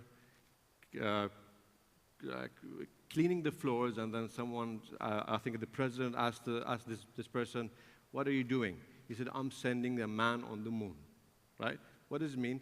That we're all working towards sending that man to the moon. So I don't think I think it was a great campaign. It was a great media buy, but I don't think it was a complete story. And I'm not sure if you guys agree, but yeah. Okay. Well, thank you for that opinion. It's very interesting to see the different perspectives. Since we're coming up to the end of our time, I would just like to ask each one of you, since this is an event for startups and entrepreneurs, what advice would you give a startup, someone with limited funding, limited time probably? What kind of advice would you give them in order to get them out there and really start thinking about storytelling? How do I do this? How do I implement it within my limited resources in an effective way, in the most effective way? I believe that great storytelling is like fantastic packaging. You know, when you get something with beautiful packaging, you just feel that, you know, wow, right? So that feeling, storytelling is that to a brand. And once it's done right, it can actually result in people wanting to be part of that and be involved in it. So find a unique story, which I agree with you, Mahmoud, is find a great story, don't overdo it, and keep building on it. Stay consistent and you know, relate to people. Think of them, your customers, relate to them. So. Okay, thanks. I think every startup created his startup because of a cause. Yes. And a cause is to help something or to solve something. That is the story. And you have to tell that I'm doing that. And don't do it to the investors, do it to the customers. You have to go out, you have to go loud to the community, telling that, you know, I did this program, because we've seen a lot of startups, they only tell their stories when there is judges, only. I've That's seen true. it last week, I've That's seen very it this true. week, you know. But when you go to their accounts on social media, they don't tell that. They don't even take their pictures and videos that, because today, most of the entrepreneurships are, there is someone behind it. So you have to showcase yourself, like Nada and the sister, okay? Both of them are talking about their stories, okay? So they don't have a Starbucks, but they have the two sisters who created something very nice from art. So that's a nice story to tell. I know that every startup has the same type of story that you have to go loud and talk about it. I'll keep it short and sweet. Don't try to boil the ocean, because it can't be boiled. Start with a drop. Think of something that's great, make it greater. By the way, Toyota does that all the time. They're not always the first time, but they take something so small and make it much better. Look around you. Everything around us are products and services. Please, no more restaurants, no more cupcakes. I think they stopped in cupcakes. Yeah, It's please. burgers now. Yeah, no more burgers. Do fintech. Okay, fintech needs startups.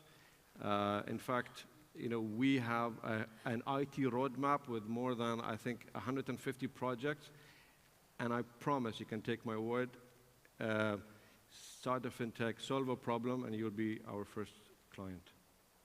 Thank you. So advice to startups, broadly, it comes down to focus. And if you see that as an acronym, it's follow one course until successful. What you need really to succeed is perseverance more than anything else, because any problem can be solved, whether we're talking about storytelling, marketing, operations, whatever it may be. And just stick with it. The idea is that you started this to solve a problem that you experienced or you've seen someone or heard of someone experience. That is a great place to start the story. Use everything at your employ and persevere. Focus and follow one course until successful. Great. Thank you so much. I think this was a lot of really great insight. Our time is up, but it was a pleasure. Thank you very everyone. much. Thank you. Thank you so much.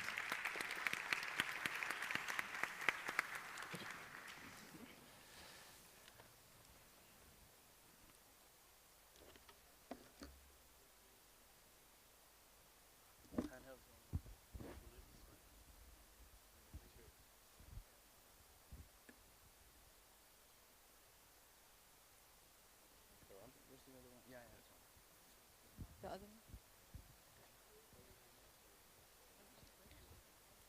Thank you, Dina. Hope you enjoyed the discussion. Right now, we're gonna get into the elevator with Kharabish. Wa'al Atili will talk about Kharabish, and let's see how far from the ground he's gonna take us.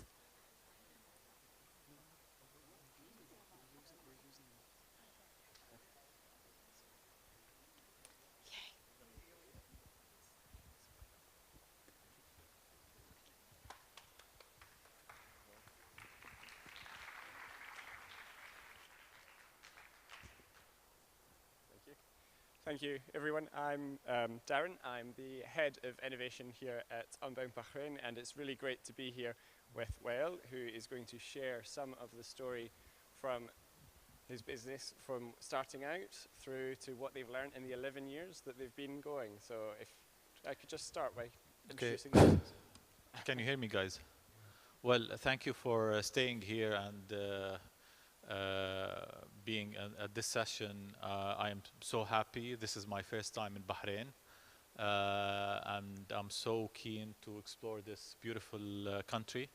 Hopefully, maybe it's going to be our next destination to expand. My name is Wael Attili. I'm one of the co-founder of a company called Kharabish, and don't ask me why we called it Kharabish. It was a long time ago when we were young and spontaneous. And basically, Kharabish is a digital media company. We started back in 2008, and we've been with the development, like how the whole industry, since 2008 until now, we've witnessed all the changes and dynamics of this industry throughout the 11 years. And like you say, and founding in 2008. That's when digital media was really just starting to take off. So where did the idea come from to set up?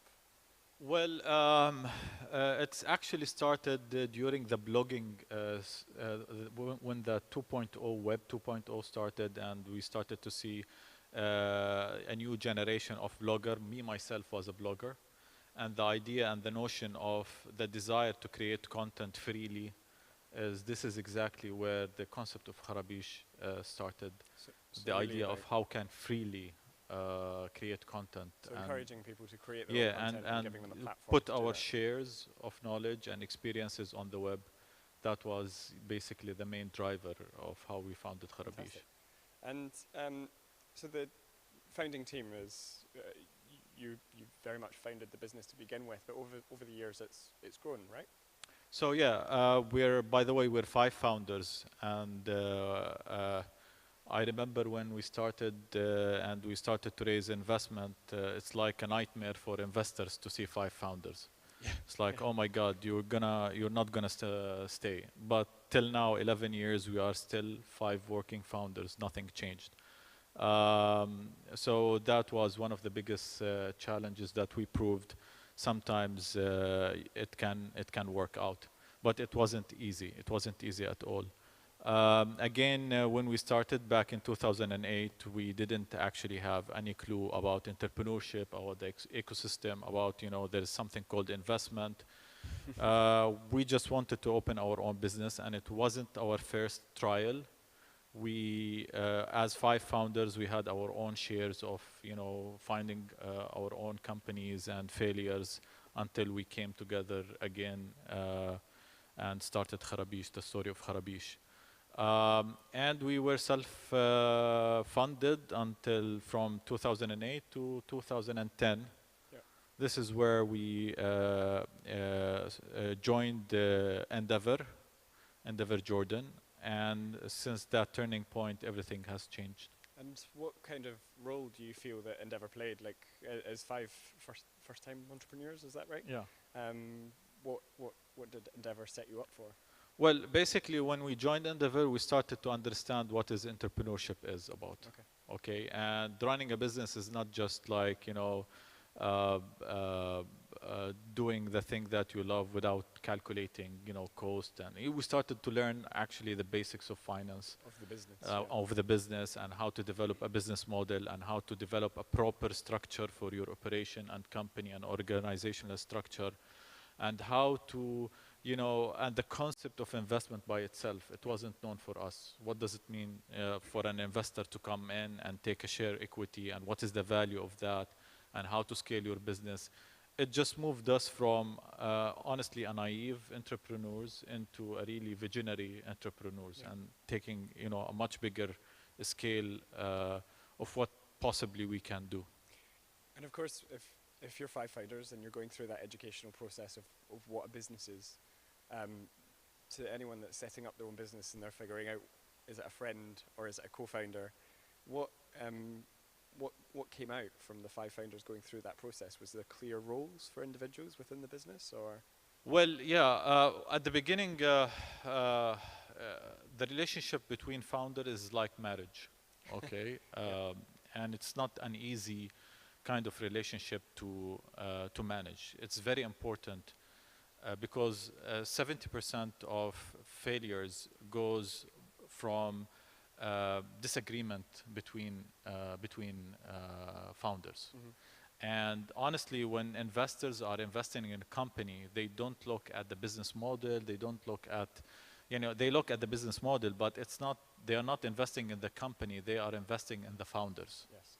So the synergy and, the founders themselves are the core of each company. Yeah.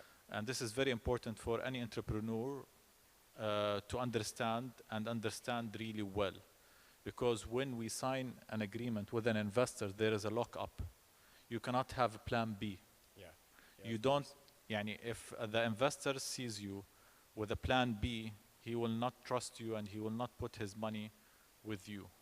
So you have to be fully dedicated, and you have to prove to them that you as a founder has to have a synergy between each other. Now, by the time we had to take many roles, like, during my 11 years, I took so many roles, from being a CEO to being to let go of being a CEO and giving it to my partner in different stages, and we took many hats and many roles according to the stage of the company where we find suitable, and also according to our personal passion. It took us some time to stabilize this, okay, but we've had our ups and downs on that, and it wasn't easy process for the founders, emotionally and physically. Actually, it was a very hard learning curve for us. I think when we were speaking just before coming on stage just now as well, we were talking about kind of how Endeavour helped you understand the role that those sort of programs can play in somewhere where it's nascent, like here in Bahrain. But also there's, when you got that first investment, the lessons didn't stop at Endeavour, they continued, and you learned a lot with that first investment, right? Yes, so basically, actually, I'm going to be honest, Endeavour helped us take our first investment, angel investment, especially when we started talking about evaluation, or valuation of the company, okay? So they helped us how to project this, they helped us build a proper financial, proper structure at that time, and they introduced us to the investors who are basically still today supporting us on every single round. And actually also they help you, or at least mentorship helps you to understand the stage your company is in, because believe me, companies are like a human being. Each stage has its own dynamics and had its own let's say definition by itself. Yeah. Like for example, when you talk about startups, in the startups the level of innovation is really high versus monetization. So the focus of startups at early stage is goes to innovation rather than monetization. But when you move to the scale up stage, then the more focus will go into monetization versus innovation is going to go and become less and less. And this change, sometimes it has its own emotional impact on founders. And sometimes a lot of founders, they don't like it, they just stop at that road, they want to find something else. And how to flip from innovation to monetization, this is one of the hardest things that a founder could do. In the future stage earlier today, there was a discussion about a startup is only a startup until it's got its business model. Yeah. The moment you've got your business model, you can start to scale. Starting from Jordan, and then scaling into new markets across the kind of Gulf community, what were the kind of hurdles that you felt that were experienced just in entering those new markets, trying to understand whether you could set up teams there and grow that way? Yeah, so actually, yes, we started in Jordan, but since the day one, we wanted to be a pan-Arab company. One of the things that I would like to highlight is basically when you get investment, you think that it's going to be easy for you to scale, and it's easy for you to convert this investment into revenue and continue on. The mistake that we did in Kharabish, and we did it so many times, is basically when we get this, when we get the investment, we completely expand the operation without thinking about expanding our monetization and getting revenue instead. So we hire and we scale, but our revenue did not scale with it. Yeah. And we ended up spending all the money and then hit the wall. And it happens to us so many times. So my advice to any startup, to any high, make sure that you guys scale in a very planned and cautious way, in a way that you scale your revenue more than you scale your operation and cost. So this is a very tricky part, and most of entrepreneurs face is basically when they bring investment into their company, their cost scale up, but their revenue don't. So we're back to square one, and sometimes we're back to a much harder position than we started. I think that's a really valuable lesson. A lot of founders think that they can scale and scale and scale, but they forget about the sustainability. Especially in our region, because setting up in different countries is not easy as we think of. Like we started an office in Egypt back in 2010 and in Tunisia back in 2010 as well. This is the first two offices we opened after Amman, and we couldn't sustain because simply we couldn't generate business in Egypt and Tunis. Then we started to head into Dubai, and our first office was actually, we registered the company in 2010, but we failed miserably. And we kept 5 years trying to register and to start an operation. It's not, when you talk about scaling in the market, it's not just registering a company and legal entity. It's never been that. Now you can easily register anywhere. You can go to Jordan, to Bahrain, to Saudi, everywhere you can register. The trick is how to lead and generate business. This is where you need to understand, is basically, is it good market for you? Can you generate businesses? So our strategy has shifted in a different way. So we go to a new market, we start building projects, we start generating revenue, and when we see a momentum, then we go and hop in and register and start an operation. And those lessons were obviously learned very well. Because after 10 years, we've learned that and losing, millions of dollars. And I think in 2015, you got the kind of seal of approval with your Series A. Yeah, so in 2015, it took us like a really hard work to understand what do we need from UAE, where we can generate and lead business from UAE, and why do we need to register in UAE. And then at that time, we understood that agencies and brands in the region are based in Dubai. So we hired the proper team who can build bridges between us and the agencies and brands, and we managed to build a good relationship with them and credibility. This is where we jumped in and registered a company in UAE after understanding where we can generate business. So there's almost this kind of repetition of finding out someone that can help you understand the ecosystem, help you understand where you can do business, and then giving you a little bit of a kind of introduction. So part of the ecosystem is not just the legal structure and legal setup. Part of it is how to generate business, or what this country, or let's say, what is the benefit or the strategic positioning of this country for your business. Some countries would work for operation, and they would really work as an operation, not as a market. And some countries, they are really good market. So you need to understand in terms of your business as a startup, if I want to scale in a country, how strategically I'm going to position this country in my scale-up strategy. So in that sense of figuring out the strategy, what countries are best to go into? What's next? What's next for the business? What's next? Where do you see yourself going? Exactly. So you need to understand what is next, and for example, now we're looking at Iraq, for example. Okay. Iraq is, in terms of digital media, like our business, we work with YouTubers, we work with influencers, we work with digital marketers. And amazingly enough, that Iraq is the second largest market in terms of YouTube consumption after Saudi Arabia, and almost very close to Saudi Arabia. Okay. So for us, Iraq is a very interesting market to look at. For example, when we talk about Egypt, Egypt is full of talents, and basically the cost of operation is really reasonable and good. So it's a different how we look at each market from one another. Okay, fantastic. Well, I believe that is our 15 minutes up.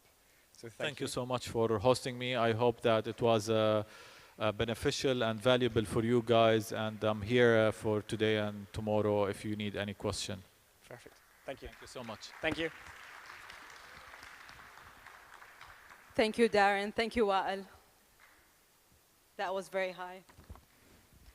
So next, the secrets of building disruptive startups. Let's hear from Arij, Idris, Badr, and Abdul Aziz, and my friend Robin Waters. Actually, he just taught me how to pronounce his name. He says Robin Waters. So I hope I said that right, Robin. the founding editor of Tech EU from Belgium. Thank you so much. Follow me. Hey, pleasure to be here. It's actually my first time in the Middle East, and I haven't been here for even 24 hours, so this is quite exciting for me as well. Every panel starts with an introduction, but I'm going to let my panelists do that first, and then I'll introduce myself a little bit more. We'll go from left to right. Arish. Hi, I'm Arij, and I'm from the Bahrain Development Bank. I run the Development Services Division, and most recently, I lead the fund management for the Al Waha Fund of Funds. Very concise, thank you. Hello guys, I'm Idris Arifai, founder CEO of Fetcher. We do e-commerce logistics all across the GCC. It was even more concise. Hi, I'm Badr Ward, CEO of Lamsa, the leading brand and platform for children's edutainment in Arabic and MENA. I'm Abdelaziz Hayat, associate at Faith Capital Holding in Kuwait, an early stage VC focusing on seed and Series A companies.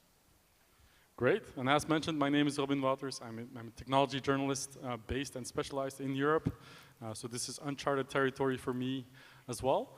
They think they're doing me a favor by inviting me to moderate this discussion, but actually, I'm here to learn. So they're my teachers, and we're going to talk about how to build disruptive startups, which is a term I don't particularly like a lot. So rather I have a discussion about how do you scale startups in this region, how is it different or similar from other startup ecosystems, and yeah, what can we improve in the region? So I guess that's the main question. The reason I'm interested in this is because I've been researching startup ecosystems for quite a while now, about 15 years. And I see these things coming back all the time. You have in my view, the internal process of building a startup is, you need to find a business model, you need to develop a product or a service, you need to find product market fit, you need an addressable market, et cetera, et cetera. Then you have all the other elements which are sort of outside of all that have a direct effect on your ability to scale, but you don't necessarily have any control over. And that's what I call an ecosystem, which is made up of the talent that's available, the capital that's available, the infrastructure, sometimes the raw infrastructure, the roads and the airports and the Wi-Fi connections. And then you have sort of everything else, the culture, the mindset, the corporates, the other startups. Do they engage with one another to learn from each other, to lift each other up? All of that is what I call ecosystem. So these two things are what we're going to talk about. And I would love, this is a really basic question, but essentially, if I look at the startup ecosystems, I should say, because one thing that I've learned is it's quite fragmented in the region. We'll dive into that. But what can you tell me about the startup ecosystems in this region that I don't know as a novice? Now we start from right to left. Now we start from right to left. Aziz, you go first. Right to left. First thing I'd say is just because most of the cities in the region are within driving distance of each other doesn't mean they have the exact same ecosystem. If you come here with an outsider's perspective and start looking for like a Silicon Valley type origin story, you will be sorely disappointed. Our startup system doesn't cluster around universities. It doesn't cluster around well-known angels with so-and-so exits in the region. We still depend on the traditional sources of financing, which is the family funds and certain individuals within certain families who you'd say are more responsible for that kind of deployment and that risk and that appetite for risk. The other thing is, depending on where you're talking about exactly, so in the UAE, it's all about importing talent to a quote-unquote sexy location where people would love to come spend a few years and spend their time at a startup. In Kuwait, it would be a bit more homegrown. You see a lot more Kuwaitis in the region, but there's still quite a bit of imported talent, especially in the fields that are very, very difficult to fill with local talent because we don't exactly have anywhere to poach from. I think the huge pain points would be marketing and technology. The in-house offshore type GCC startup model is becoming more and more prevalent. Frankly, I think if it wasn't more and more prevalent, we wouldn't be seeing the amount of startups that we're seeing nowadays, mainly because the talent issue would be a prohibitive factor. In terms of the financial aspect, I'm going to boil this down very basically into talent and money, even though I can go on for an hour easily. So on the money side of things, the cash exists, it's there. The issue is the sophistication required for certain people to deploy it in certain situations. Folks like Faith Capital, we're working on that. We're kind of educating the ecosystem, and thankfully now that there are more successful startups out there and some more exits, although the exits are still kind of heavy in terms of the F&B delivery space, those former founders and initial employees are going on to become better founders second time around and better funders first time around. Well, let's get the founder perspective, because we have two startup entrepreneurs here, Idris and Badr. Maybe your perspective on the ecosystems, I always say, from your point of view. I mean, I think the ecosystem changed dramatically in the past few years. So when I started the company 6 years ago, that was a completely different story. I mean, especially, so if you look at funding, getting like seed money, like $1 million or close to that, was very difficult back then. Now I feel like it's much easier. You have like accelerator incubators. You have quite a lot more. It's more, I mean, far from being perfect, but I think the angel ecosystem is getting, like structured. I found it much easier to do it than what it was like 6 years ago.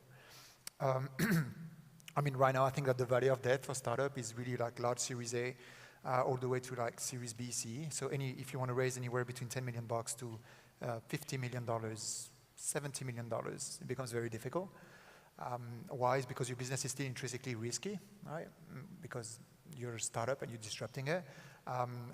Your revenues are going up, but you fail to actually find the right type of, that's what I found, to find the right type of investors. One of the things that I didn't expect is that I expected like Series C and beyond to be easier. I found this incredibly hard still. So I don't know, like it feels like for me personally, it feels like the ecosystem is getting like ready as I move past it. So I hate it, obviously. You're ahead of the curve. Yeah, so like I found it still extremely difficult to raise like $100 million plus in this part of the world. Despite the fact that you have most of the LPs that are actually based here, but they tend not to invest or diversify their investments out of the region, even though they got fast-growing startups. So I've got literally discussions with like LPs that would like to invest through their US-based funds into Fetcher. So I found it a bit weird. We're falling back on the topic of investments quite a lot, but I also want to know from the other things that I mentioned, culture, mindset, is there enough talent here? Is there infrastructure? Is everything here in place to sort of go to the next level?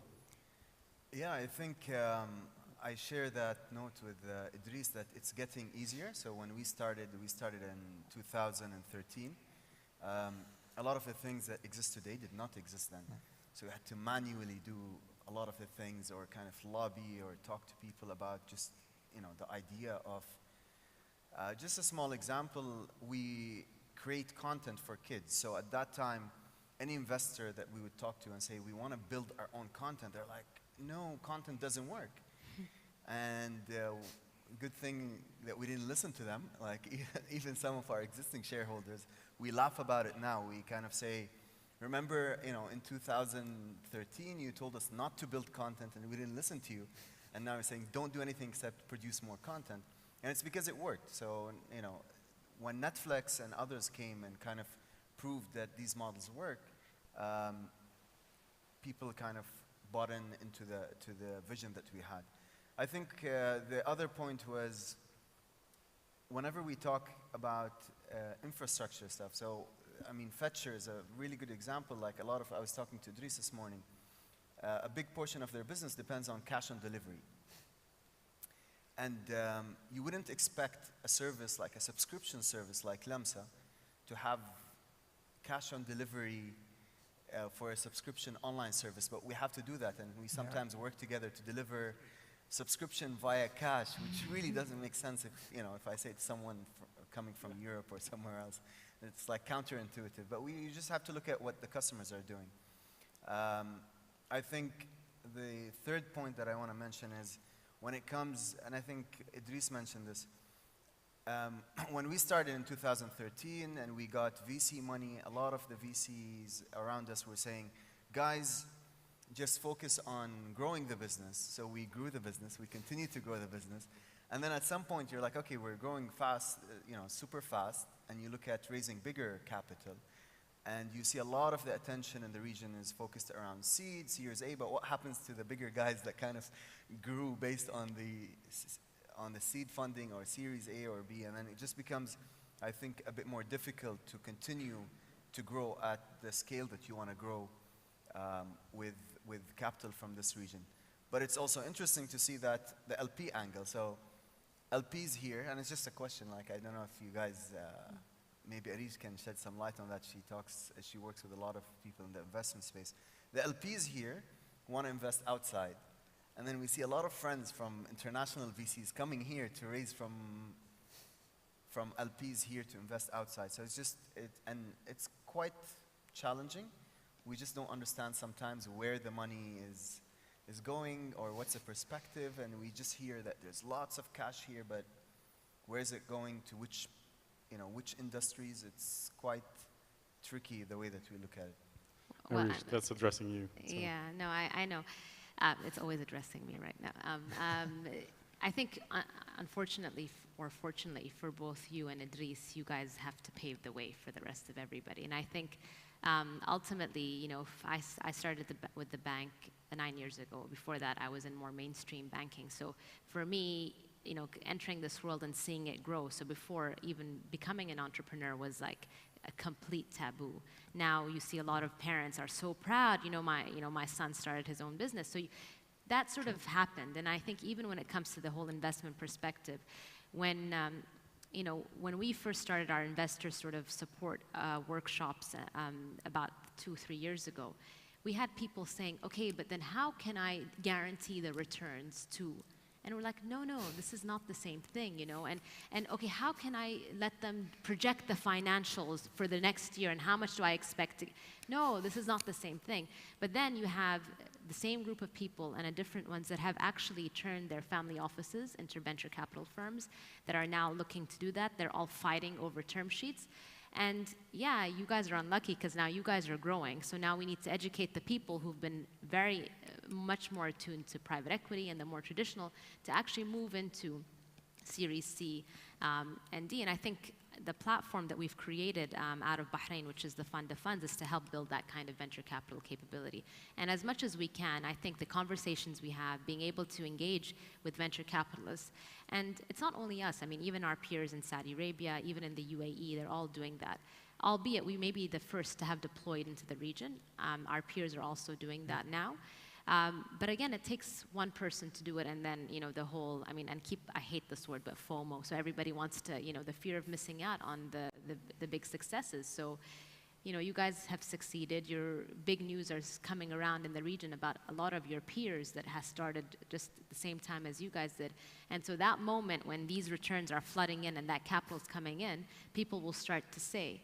And unfortunately, and I'm allowed to say this because I'm from the region, sometimes we have this mindset that, the people outside do it better, so we'll put our money. So if and somebody was talking about this, what if we brought 2 startups and then completely disguised where they're from and their background, and we just tried to have the investor look at the business model rather than, location, et cetera? You'd probably get a different investment decision. But then, like with everything, it's okay. It's just a challenge that we're facing right now, and I think it'll evolve.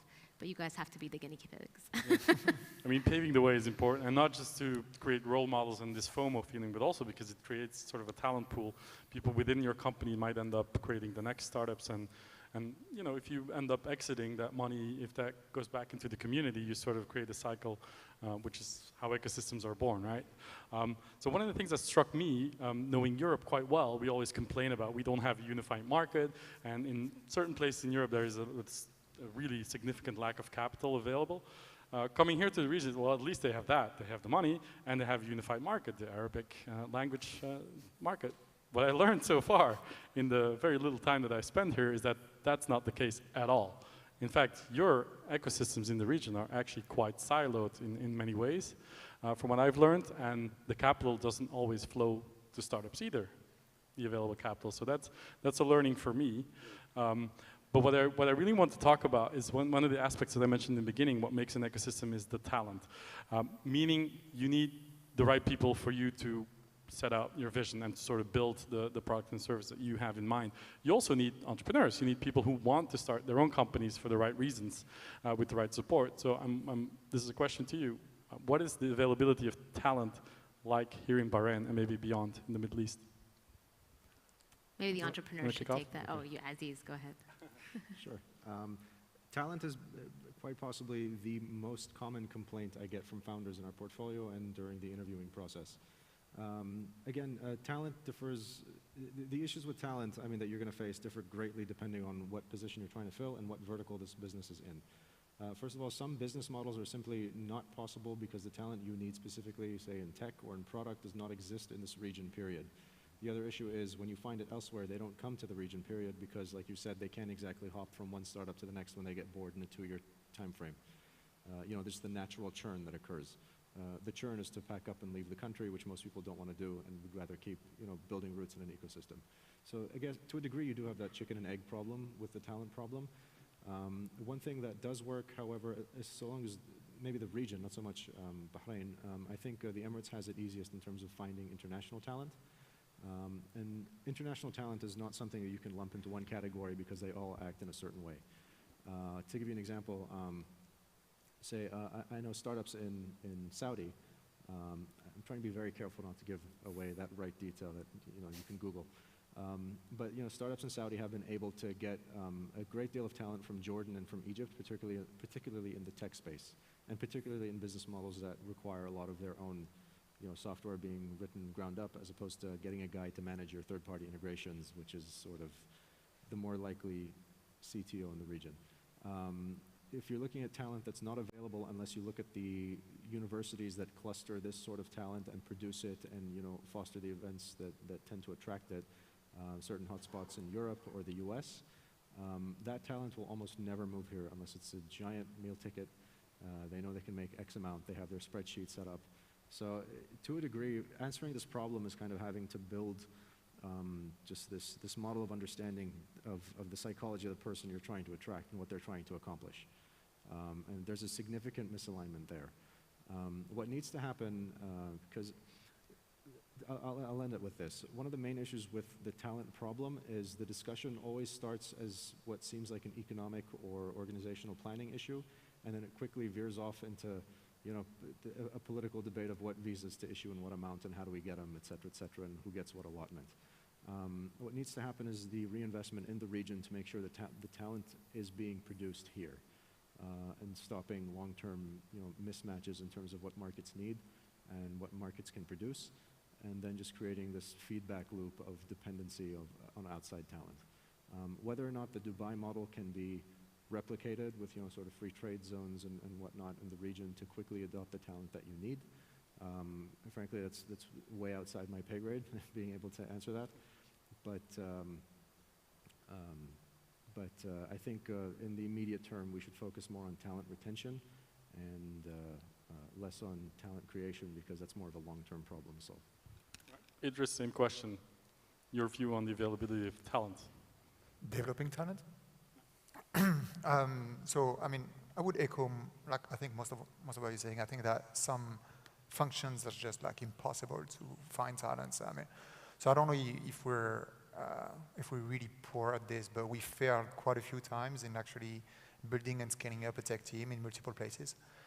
So we have about 80 engineers now, close to 100 with the data science, and we've just been unable to find. So when I got we're going through due diligence right now, and I say my tech team is across 3 countries, 4 offices. It's crazy, right? So because obviously it creates a lot of legacy with regards to work, how you're gonna divide the work. So obviously we have microservices and so on. So we're trying to build that on microservice base, but still there is quite a lot of communication that needs to happen. So I think on the tech side I mean, I'm almost giving up in building a scalable tech team in Dubai that can serve my tech needs, right? Why is because it's so expensive to bring somebody here, and then it would just being poached so fast, right? So honestly, at some point I wonder if I'm not a recruiting agency for the big group, right? Because they say, okay, fetcher 6 months, okay, triple the salary. So you can retain people at 2x salaries.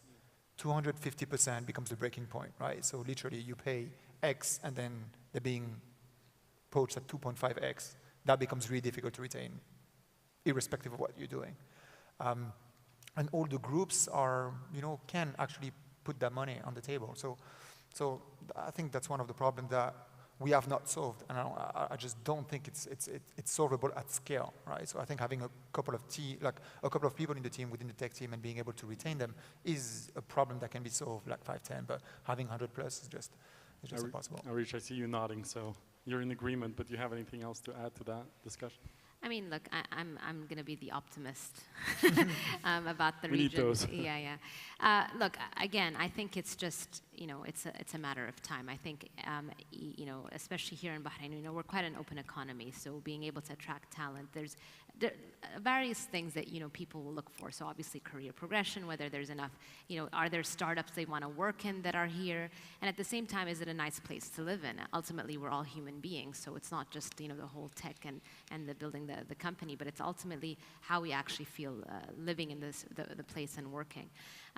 It'll take time. I think universities obviously play a part, but I don't think we need to wait for the next generation to graduate, but I think it works in tandem. I think obviously the education and including, the type of skills that are required in technology is something that's important. And I know that not only is Bahrain doing that, but also our peers, but I think it's also identifying, and then obviously we need the guinea pigs that have started this earlier to identify the things that are missing, and for them to have the ability to speak to some of the decision makers to be able to attract those kind of skill sets and help them out. Because ultimately, when you're in early ecosystems, it's about the government working closely with the private sector. I feel like there needs to be that hand in hand, and people forget that's what happened in Silicon Valley and other places, because the government was very supportive of the whole entire ecosystem. Pretty much started all of it 60, 70 years ago, I would say.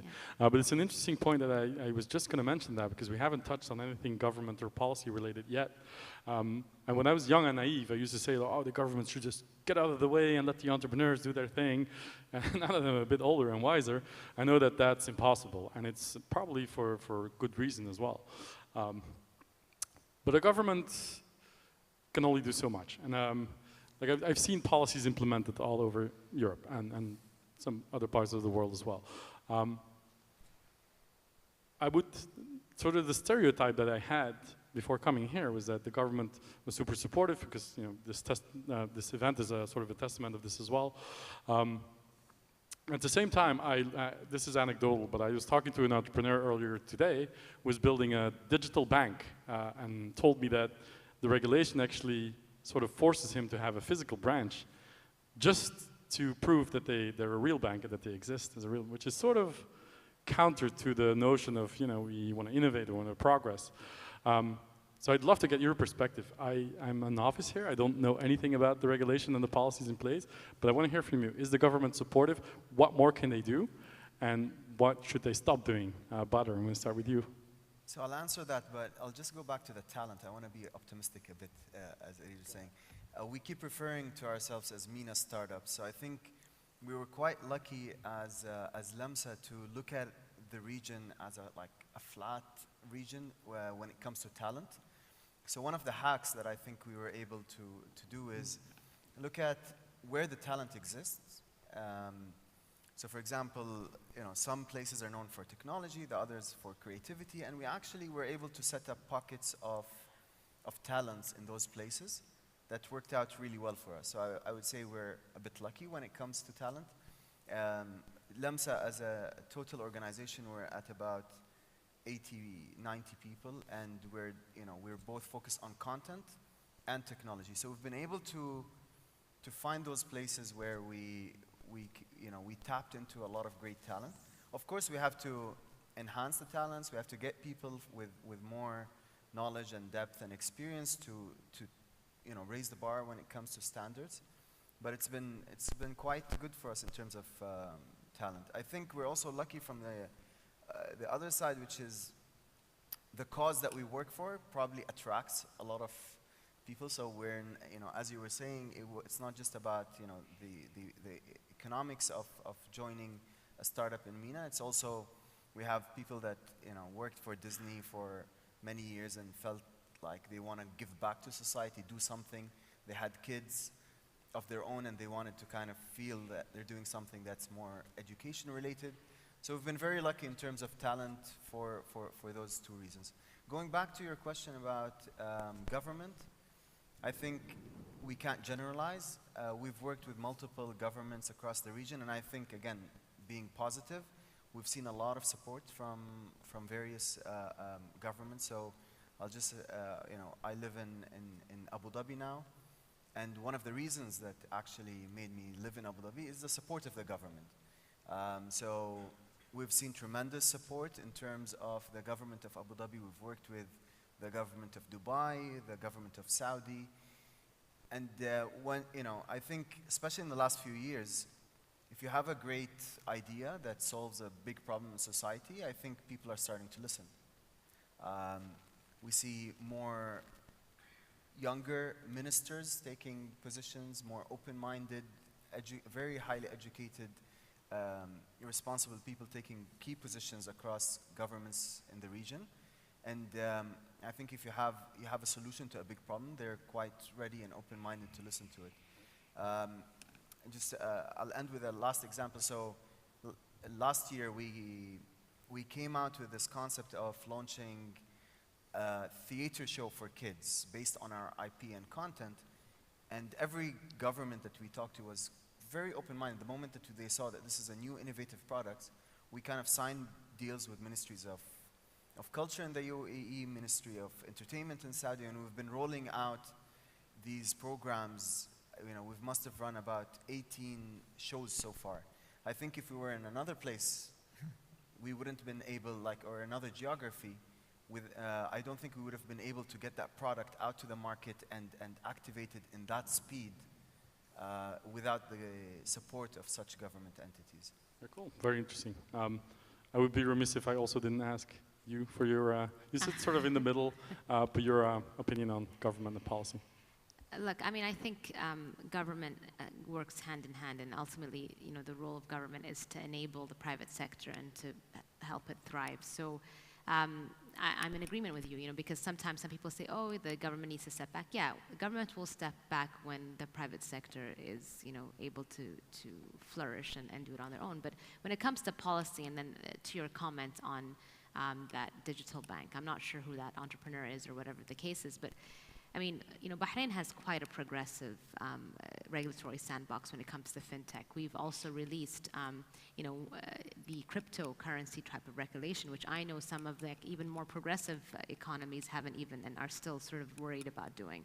So it's very easy to just pick on what we don't have, but let's try to see, and again, being the optimist, what we actually have come about. So if I go back 9 years ago, and I'm sure Idris and Bedr will agree with me when they first started, there was actually very little support in the whole region. But ultimately, look at them, they're still here.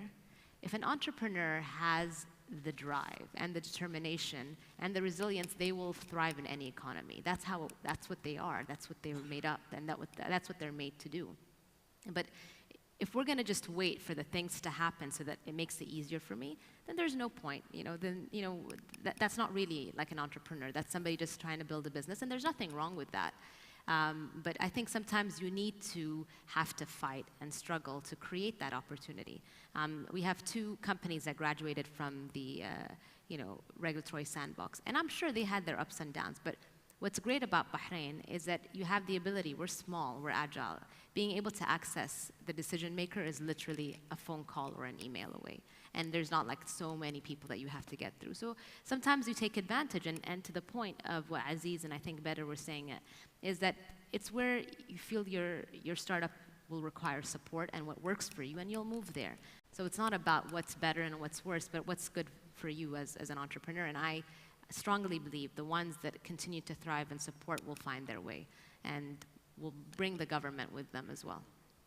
As you say, like nobody ever said it was going to be easy, right? Yeah. So Aziz, maybe a question going back to talent, because we all talked about talent in the sense of recruiting and hiring and retaining, but I'm also curious to know if there's a drive, if there's a mindset in the people here to want to become entrepreneurs, and if you and the people that you meet in your role, do you meet the ambitious entrepreneurs that any ecosystem needs to sort of take the ecosystem to the next level? Again, this is one of those questions where the answer gets kind of siloed by geography. In speaking for Kuwait, at least home base, Kuwait has a long and illustrious history of entrepreneurship. The merchant families became the merchant families because of a long line of entrepreneurs men and women have been able to make a name, a sustainable name, and make a lasting imprint in the market. So I think in Kuwait, there's less of that issue. We do see a lot of ambitious Kuwaitis. I'm talking about the venture world and non-venture. A lot of ambitious Kuwaitis are taking the steps to build lasting businesses, things that actually can endure beyond 5 years and generate significant cash flows and employ significant people and play a real role in the local economy. And that's not to say that we don't have like a parallel labor market of the expats who fill in some of the positions and don't really foresee long-term roles in the area. In terms of in terms of GCC talent working elsewhere, for the reasons I think everyone on this panel has enumerated in one way or another, they tend to cluster around certain geographies and operate out of there and then use that as home base to reach out to where they came from and plus neighboring areas and make that their geographic approach. I think all in all, talent willing to be entrepreneurial is present. Opportunity depends enormously by sector. Depends enormously by the resources at the very base level where people would need to raise to get started with only an idea, which becomes restricted to friends and family. Talent, I think, won't be able, there's only a critical mass that you'll be able to hit as an individual talented person with any particular startup working in any particular field. And then you hit that point where you have to kind of look in the mirror and admit to yourself, maybe I am mortal and maybe I do need help. I think that's where people will begin to vote with their feet and will walk to wherever they believe talent happens to be. Does anyone else want to weigh in on this, or do I move to the next topic? I think with working with millions of kids across the region, one of the main subjects that we try to encourage kids and teach them is various new fields of interest. So we build content for kids to look at what's out there. So typically we've all been in the region taught to either be a really good engineer or a doctor or a lawyer. I think we've placed a lot of emphasis in Lamsa to teach kids to look at other professions, including becoming entrepreneurs and having the initiative. And I think it's had a lot of impact. So we see a lot of consumption on that kind of content that we create that kind of talks about what professions or what areas of interest could be, including things like promoting a kid to be a chef, for example, right? And we've seen a lot of young boys that have aspirations to get in the kitchen and create things, which traditionally in this area has been kind of limited to different specific genders. So we try to break boundaries and we try to be part of the solution rather than just sitting and saying, hey, we depend on the government for doing that. We could, as Arij was saying, by working together, private and government, we could achieve things, I think. I mean, purely on the entrepreneur side, I think this region is amazing in that sense, right? There's this bustling energy of and it's driven by both, like tech adoption, the fact that everybody has a smartphone, so they manage to be connected to the online world, to the fact that it's well educated, quite a good purchasing power, most of the time speak 2-3 languages, right? So you got like all these defining factors, and then there is quite a lot of people that are actually interested now in becoming entrepreneurs. So I mean, as much as the ecosystem has like other issues, I don't think that the issue of having like enough people that want to try and become entrepreneur is one of them. The culture is changing, definitely, with regards to the Gulf itself. But if you look at the broader region, you have definitely like quite a lot of entrepreneurs. And I'm mentoring a few companies. I'm surprised by how good they are, right? One of the key things when you look at Europe or the US, like one of the gap that you find is like that motivation, that relentlessness, right? That ability to actually drive the business day in, day out. You don't have that problem here. Well, then my next question, if I would be an aspirational founder or like a wantrepreneur, as they say, in this region, what vertical should I be focusing on? Is there anything that's severely lacking here that has so much opportunity that should be attacked? Is it fintech? Is it e-commerce marketplaces? Everything. Or are we moving to sort of the new AI, blockchain, VR technologies that sort of are hot at the moment? Or Does anyone have a view on which verticals are really ripe for the picking in the region? I mean, I think all sector, Yeah. honestly, right? Like, you have all the right fundamentals in this part of the world, right? That's why, I mean, I always love you know, like how it's, you have all these elements that are coming, you know, together at the same time. You have a young population, you got smartphone penetration that is one of the highest in the world, you have the app usage that is one of the highest in the world. You have, like, again, like good purchasing power, you have model that can be disrupted now. And you have, at least, if it's not the same, if it's a very fragmented market, and what we call the Middle East obviously is actually a constellation of very fragmented markets, but you have a common language, so you have a couple of things that you know, are good ingredients to build like a regional product. So look, I think all the ingredients are here.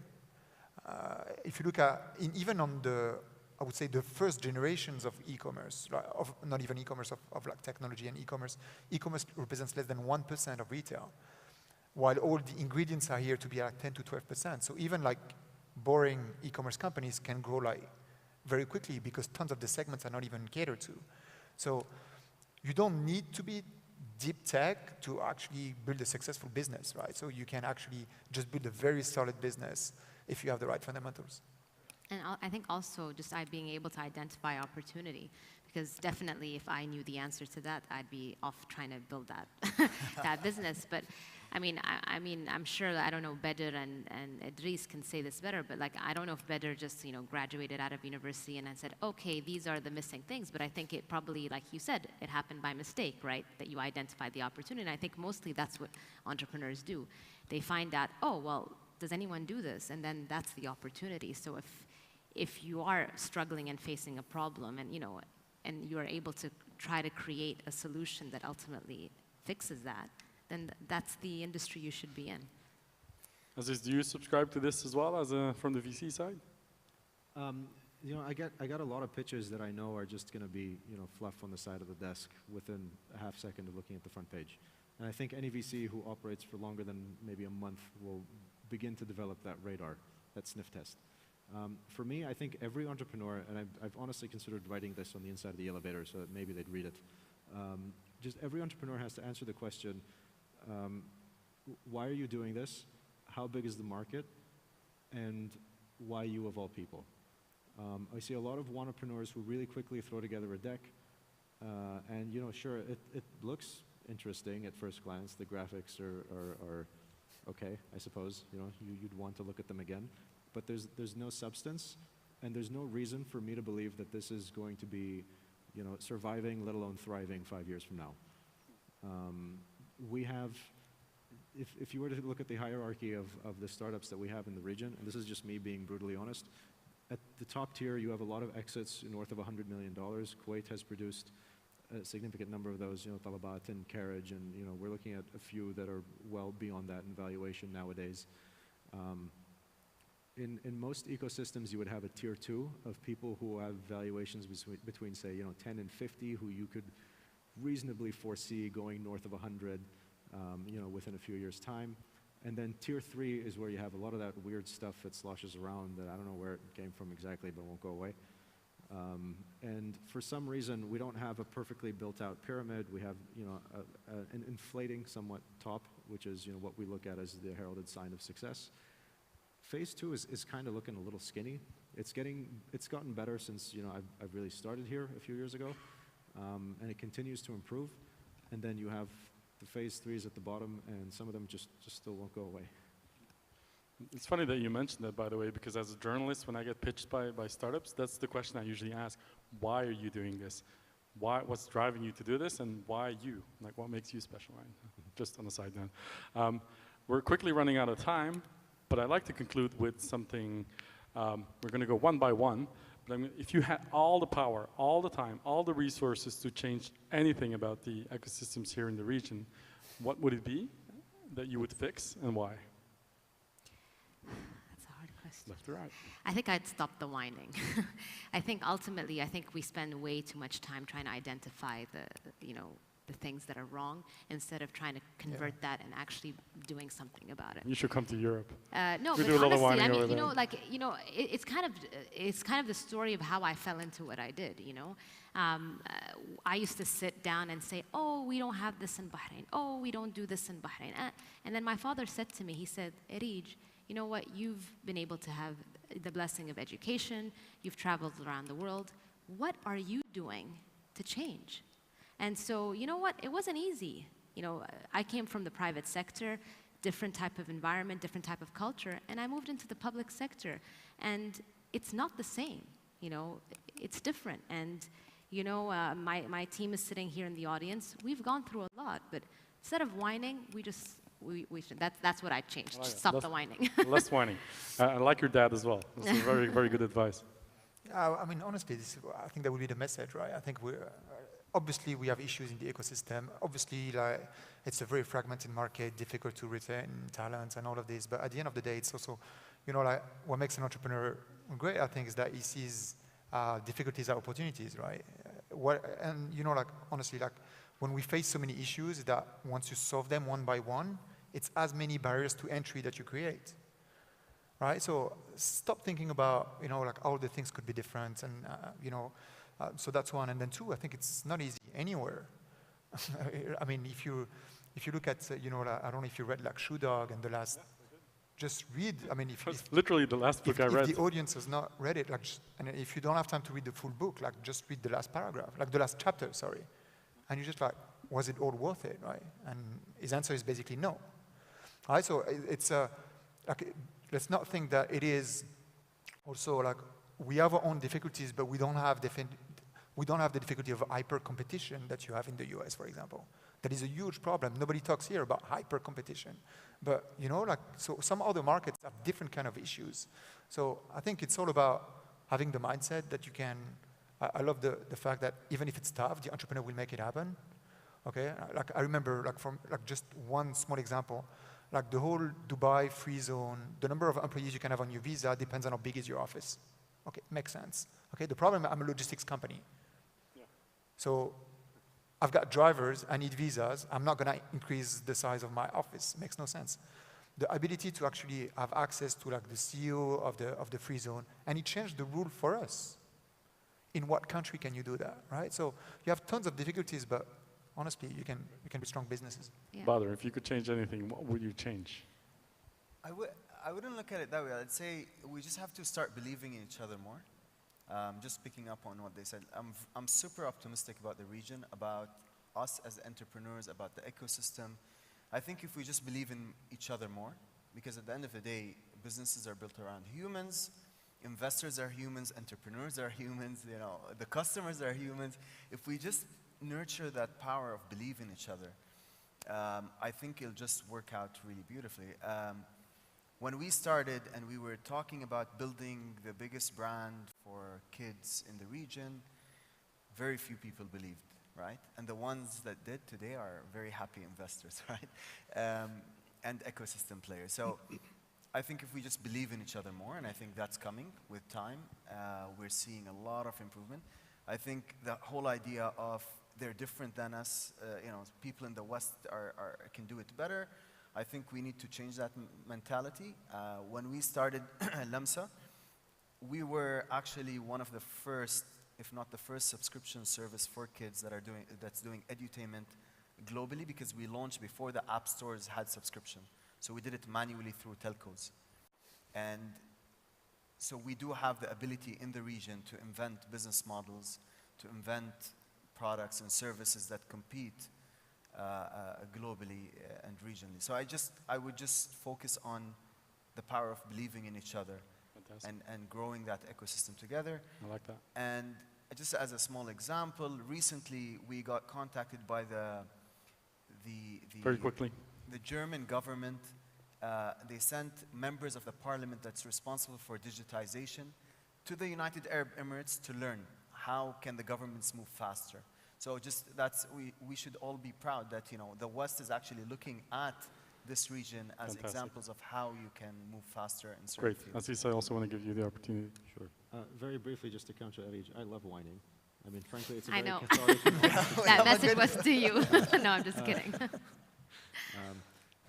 Secondly, to answer your question, I think, I mean, startups really at the end of the day are a bunch of people and a bunch of buildings and a bunch of paperwork, right? Everything else You is just said kind of... they're humans, man. No, right, I mean, everything else is really in your head, right? I mean, the whole glitz and glamour, it's what we ascribe to it. As for the people component, I mean, we really need to stop, I think, I'm whining again, we really need to stop looking elsewhere to solve that problem. Just, if I had one magic wand to kind of like make everyone change, it would be to tell the local population it's okay to take more risk. You have nothing to lose. You're not going to wind up on the street hungry. It's okay to do things that don't have a perfect 5-year plan to them. Just take a risk. If it works, great. If it doesn't, you learned. And then take another risk.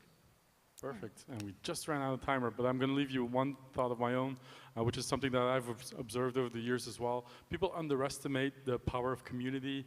When entrepreneurs come together and share their experience and learn from one another and, you know, network, the events like this, but also virtually, and help each other, it makes so much difference. And all the capital in the world and the addressable market, it's relevant. Of course it is. But please also look out for each other. As Idris correctly mentioned, doing a startup is hard. It's a struggle. It's supposed to be, in a way, because nobody said it was going to be easy.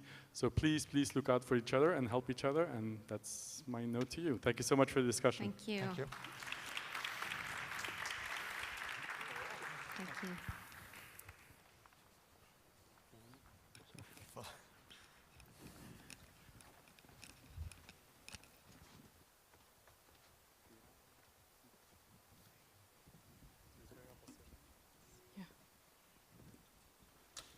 Okay. Hello. Hello, everybody, and welcome to the Female Founders Challenge. We've got 4 female founders pitching for their businesses, and for a prize to win. The prize is a stand at Unbound Bahrain 2020 and a free month's worth of co-working space at Brink. So just to go into details of the challenge, we've got a 5-minute pitch followed by a 2-minute Q&As, sharp. And let me introduce to you the panel.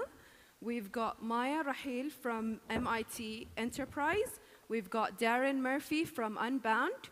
We've got Sana Haji from BIBF.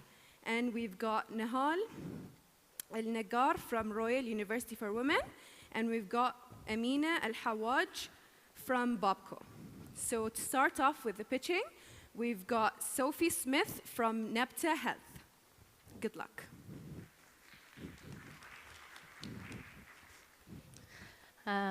Good evening, ladies and gentlemen. Salam alaikum. I apologize to those of you who have already heard me speak on the stage today. You've got another, I think, 3 or 4 hours of companies speaking to you, so knuckle down. It's going to be a long night.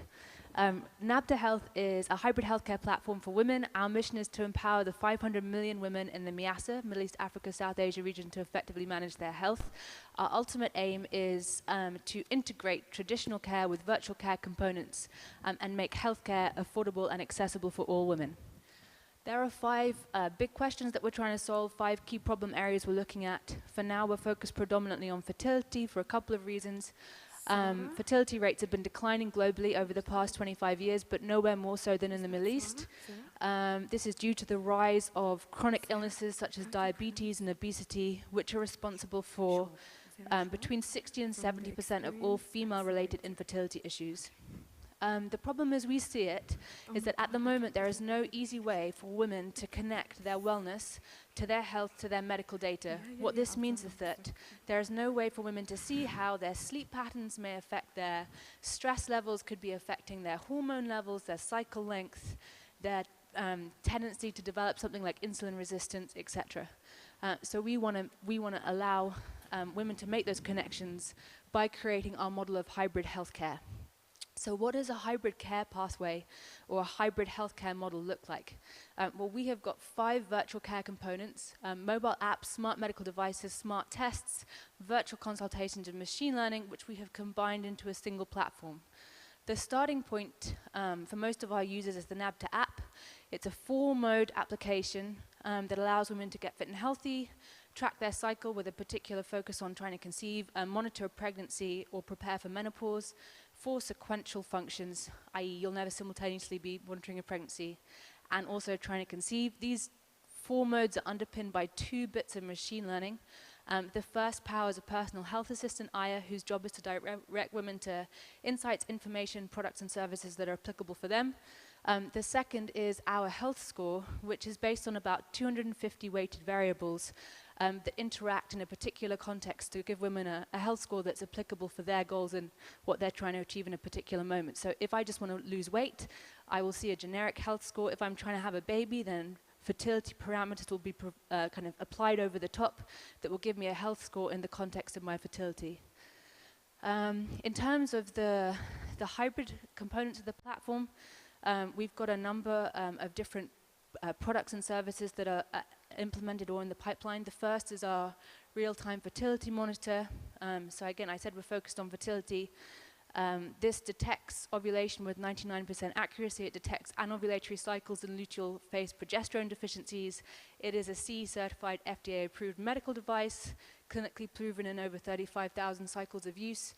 And it is the recommendation for women who have irregular cycles or some kind of metabolic disorder like PCOS. We are also about to launch a suite of smart tests. These are tests that we either do with one of our partners, Eurofins, it's one of the largest biotechnology testing companies in the world, and they're all home test kits. So if a woman has a suspected hormonal imbalance, she can order this test to her home. She takes the sample, sends it off to a lab, and receives the results digitally. We are working in-house at the minute on developing a point-of-care test device for progesterone that will allow women to monitor progesterone levels in real time. So smart tests, smart medical devices, virtual consultations, machine learning are the 5 key critical virtual care components. This briefly is an example of a user's journey through hybrid healthcare, how a woman could interact with different elements of the platform. And this is our market. The wellness economy is a multi-market opportunity. We're currently targeting 4 key segments within it, using different aspects of the platform, so workplace or corporate wellness, fitness and mind-body, preventive and personalized medicine probably is our biggest market segment, and healthy eating, nutrition, and weight loss as well. We make money from hybrid products and services, so from the sale of devices and tests that are integrated with the platform, through a 3-tier freemium subscription model, and also through affiliate marketing. So because we are the women's health platform in the region, with our quarterly awareness and other campaigns, we've reached almost 10 million women since we launched the platform in August 2018. We're seen as the ideal distributor, source, partner for other high-tech products that exist outside of the region. So obviously we have our own pipeline of products, but also things that we will never develop, but that should still be made available to women here. So we're working with a number of local partners in the US and UK to make their products available to our market. This is our projected revenue. And Thank you, and that's time. Great. So any questions? Okay, I have 2. The first one is, are you HIPAA compliant? So do you follow the international standards of storing medical records? Yeah. Yes, we are. So the virtual consultation component of the platform is actually provided by a white label solution provider that we integrate. They are HIPAA compliant. For data verification purposes, looking ahead towards insurance claims, etc., we're building a blockchain element that is integrated with the platform that will also be HIPAA and GDPR compliant. That's great. Okay, my other question is, how much of this is regulated by the Ministry of Health in the countries that you are operating in? So most of it. It depends on the category of device or test that we're working with. For example, we have a local authorized representative in the UAE that is currently in the process of registering our real-time fertility monitor for us as a medical device. Depending on this other supplementary services, they will or will not be regulated according to the local legislation. Okay, thank you for your presentation. I just want to, one of the things where I was looking for is, what about your competition? You know how many apps now available, already taking care about the woman thing. So I didn't saw something like you show what is you will be adding to these applications, the exist applications? So I think the answer is everything. We are aware that we have competitors in the marketplace. I mean, there are various, for example, period tracking apps like Flow, Glow.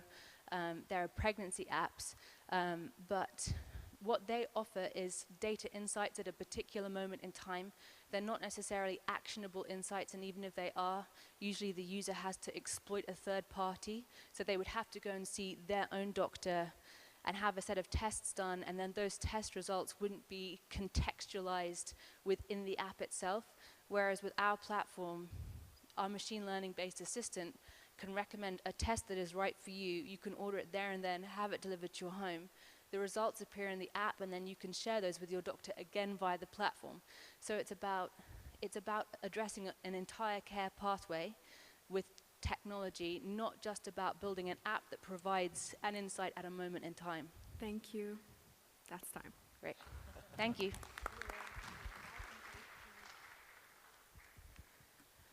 So next, we've got Sarah Schwab from the Experience Accelerator. Good luck. Good evening, everyone. My name is Sarah, founder and CEO of the Experience Accelerator. I have about 20 years' experience in the field of management and leadership development, and for those who know me well, they know I'm pretty passionate about great leaders and managers. It's interesting, before we jump into the slides, I'd like to ask you a question. I'd like you to think about the worst manager you ever worked for and how that person made you feel. A few chuckles around the audience, I can see the thought bubbles. So it turns out that in addition to just making you feel bad, that manager will have had a dramatically negative impact on your discretionary effort and productivity. In fact, 70% of the variation between high and low engagement is down to the manager, which is probably why there's so much focus in this area in recent years. Now, I like to think we're doing something slightly different. So we're taking e-learning, which delivers well at scale, it's cheap, but it's not particularly effective at driving behavior change. One-on-one coaching, on the other hand, is good at driving behavior change, but it's expensive and it doesn't scale. So at the Experience Accelerator, we're trying to break the trade-off between the two and deliver the both in a fully virtual platform. 3 main steps to our approach. Let's take them one by one. So it turns out, if you watch someone performing the behavior you're trying to master, you learn more quickly. So we share videos, insights, content to help learners develop their initial skills in the area. Then we get you to practice. You practice first using your webcam in response to short prompts from the platform. And then secondly, on a video call with one of our live tutors. This session's recorded, uploaded to the platform, and within 24 hours, you get a customized, tailored feedback report telling you what you've done well and where you can improve. Now, we're currently working on something pretty exciting that we're calling our augmented coaches. Let me explain what that is.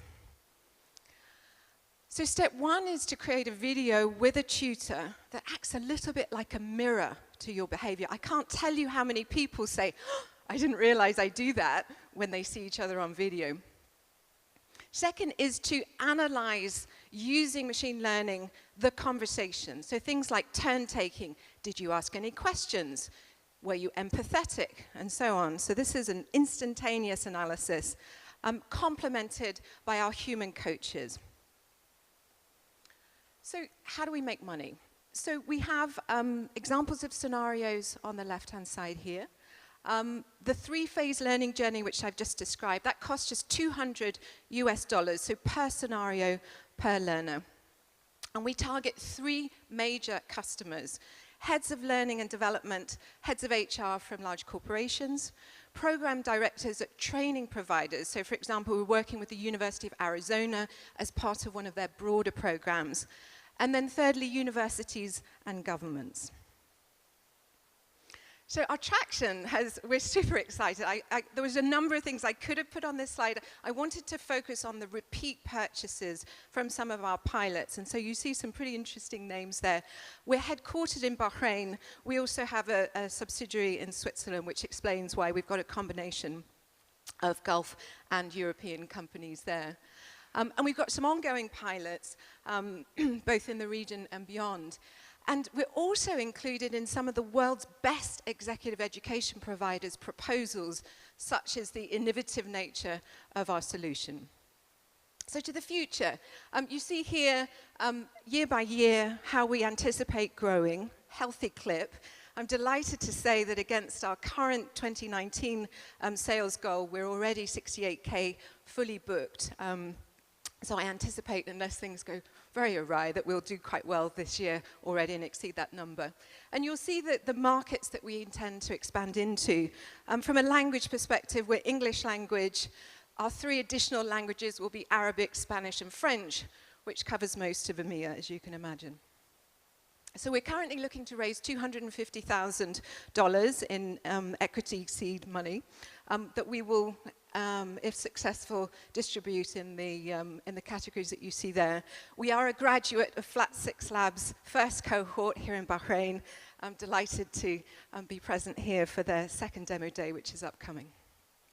So our team, Liz Riches, our coaching director, 25 years of experience in the field.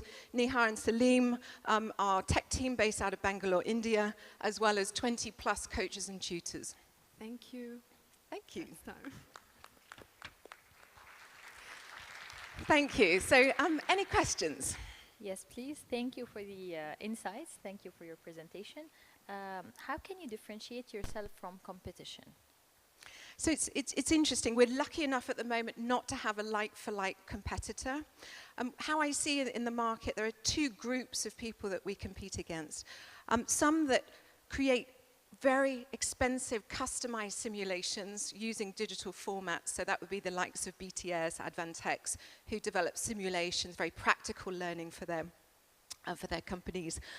Or I would say organizations like LinkedIn Learning, who have quite a static format in terms of low interactivity, but wide scale and scope. So for us, I think it's the differentiator is that we're not just having people learn stuff, we're having them practice it in a very practical way. Okay, coming to this point, you mentioned that whoever is doing this exercise has to make a video. Correct. For maybe females or people coming from this culture, maybe they might have a certain restriction or maybe they would mind. Exactly. How can you overcome this? So I think 2 ways. So first of all, it's always a permission-based. So people have the right to opt in, and that we're very clear, particularly in this part of the world, around the video. The approach actually works quite well without video. So just using voice with no visual representation. The conversational analytics work in the same way. And the feedback, it's interesting. You probably need a minute or 2 worth of conversation in order to give meaningful feedback. So that works well without the video. You obviously lose some of the body language aspects, but it's certainly not a deal breaker. Hi. Hi. Your number in the slides regarding your return customers and the demand seems pretty high for your services. How do you explain, for example, not having attracted enough investors, and what's been your biggest challenge so far? What's holding you off? So I think 2 things. So first of all, we have humans in our process, and I don't apologize for that. But from a pure scalability problem, investors have raised concerns that the model isn't infinitely scalable because we have human coaches. That's time. Okay. Thank you. Okay, next we have Saika Bennett from Searchy. Good luck.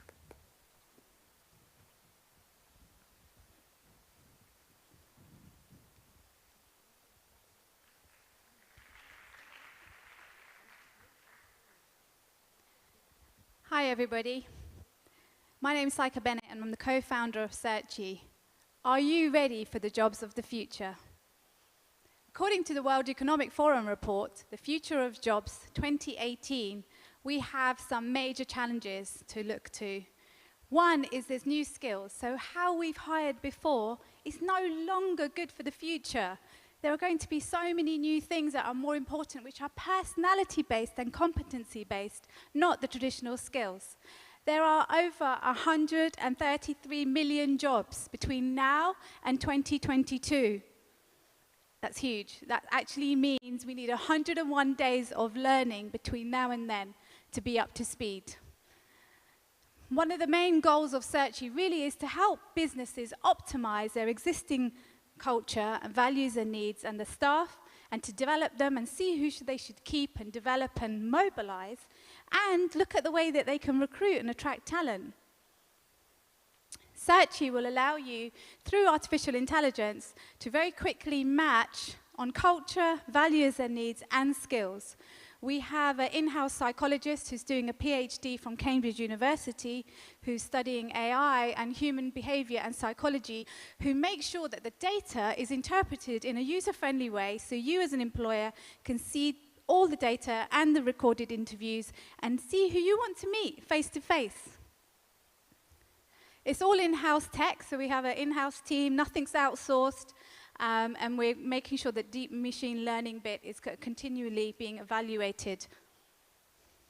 We also address gender and inclusiveness. These, again, are two big topics right now. Diversity is a big thing right now, but if you don't change anything, nothing's going to happen. So we really can help you address this.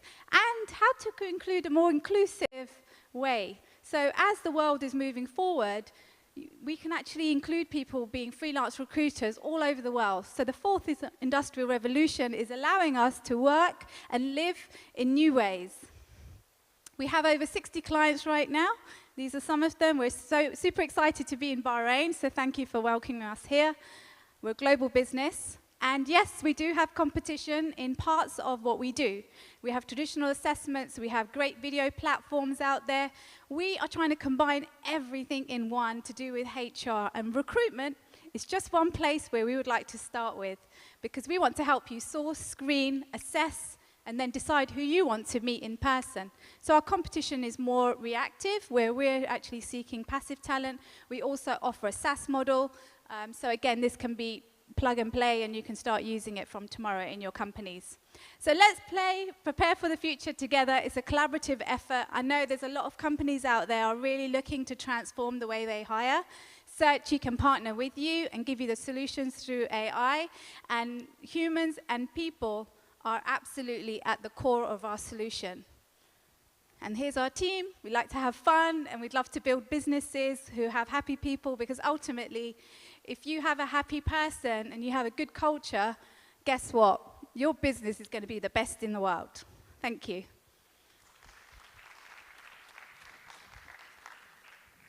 Thank you for your presentation.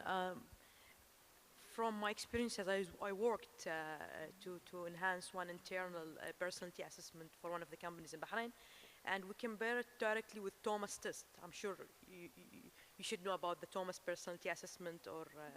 So my question is, one of the main limitation with all these personality assessments is understanding the cultures.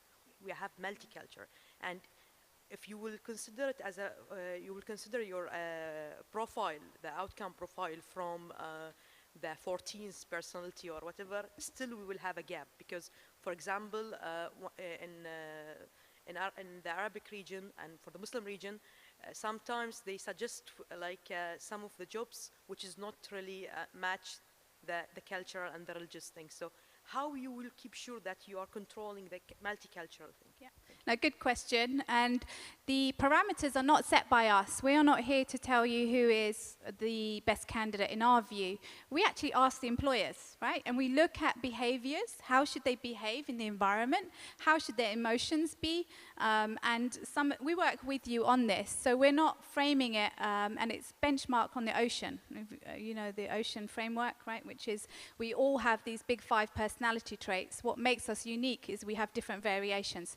So we're matching back on the information from the employer on the culture, right? So when we're talking about culture, we're talking about how should they be acting and behaving in the organization. And we can only do this with a multiple choice question answers which are coming from the employer. And we have descriptions which give you an overview. If someone's not sure what does assertive mean, what do I mean by sociability and emotions, there's short descriptions as well. how do you make sure that your product is defensible? Because there are elements in your products that other people are doing, and the value proposition that you're adding is that it just gathers all the features in one platform. So how do you make sure it's defensible? Yeah. So some of the competition that is out there right now, I've hired for years. In big corporates, I've also built 3 startups, and each time when it comes to finding people, I've tried the solutions. I find them a little bit too off the shelf, like they're very generic. I have to pick the questions, and then the video interview is normally quite just tell me about yourself. Then I have to use another service to get assessments, which cost me $300 to $500 depending on the level of hire. Then I have to maybe use recruitment agencies for something else. So I feel like I have to go to so many different places. Now, if a solution out there existed, I probably wouldn't even be standing in front of you today because I probably would have used them myself. So I think the beauty and the secret of this is let's look at solving a very real problem, which is let's just get the pile of CVs more digitized and into the best match candidates. Because we all know as candidates as well, maybe our CV hasn't even been shown. We need to get away from matching a piece of paper with a matching piece of paper. And what's out there at the moment, like I say, there's companies that are doing pieces of it, but not in one place. And we can do so much more. Like we can do appraisals, we can do L&D, we can partner with other firms. So. Okay, thank you. I just time for one more question. Yeah. I'm just wondering if you could talk a little bit more about the team. Obviously, if you're talking about scaling, you're going to have to scale that team, and you're talking about a very human-dependent business at the moment. How will that scale? Sure. So we're a year old today, so I'm really happy to be here. It's quite a nice day, and we have 10 people right now. All the tech is in-house. We've just closed a round of funding as well, and so that's going to really enable us to scale quite fast. So we already have the list of hires that we'd like. We've got people approaching us as well who want to join us. So my background is recruitment, so I really hope that through our platform, I'm using it for all of our hires. Right? So I'm not even having to interview them because I just send out the links, they do the interviews, and then I assess who's the best and invite them in. 2 people, done. I'll make an offer to 1. And I'll tell you in a year's time if that was a good decision or not, because the next thing is we need to measure the success, so I'll be able to let you know about that. Thank you. Thank you. Thank you. So next we have Hana Atrif from Darasni.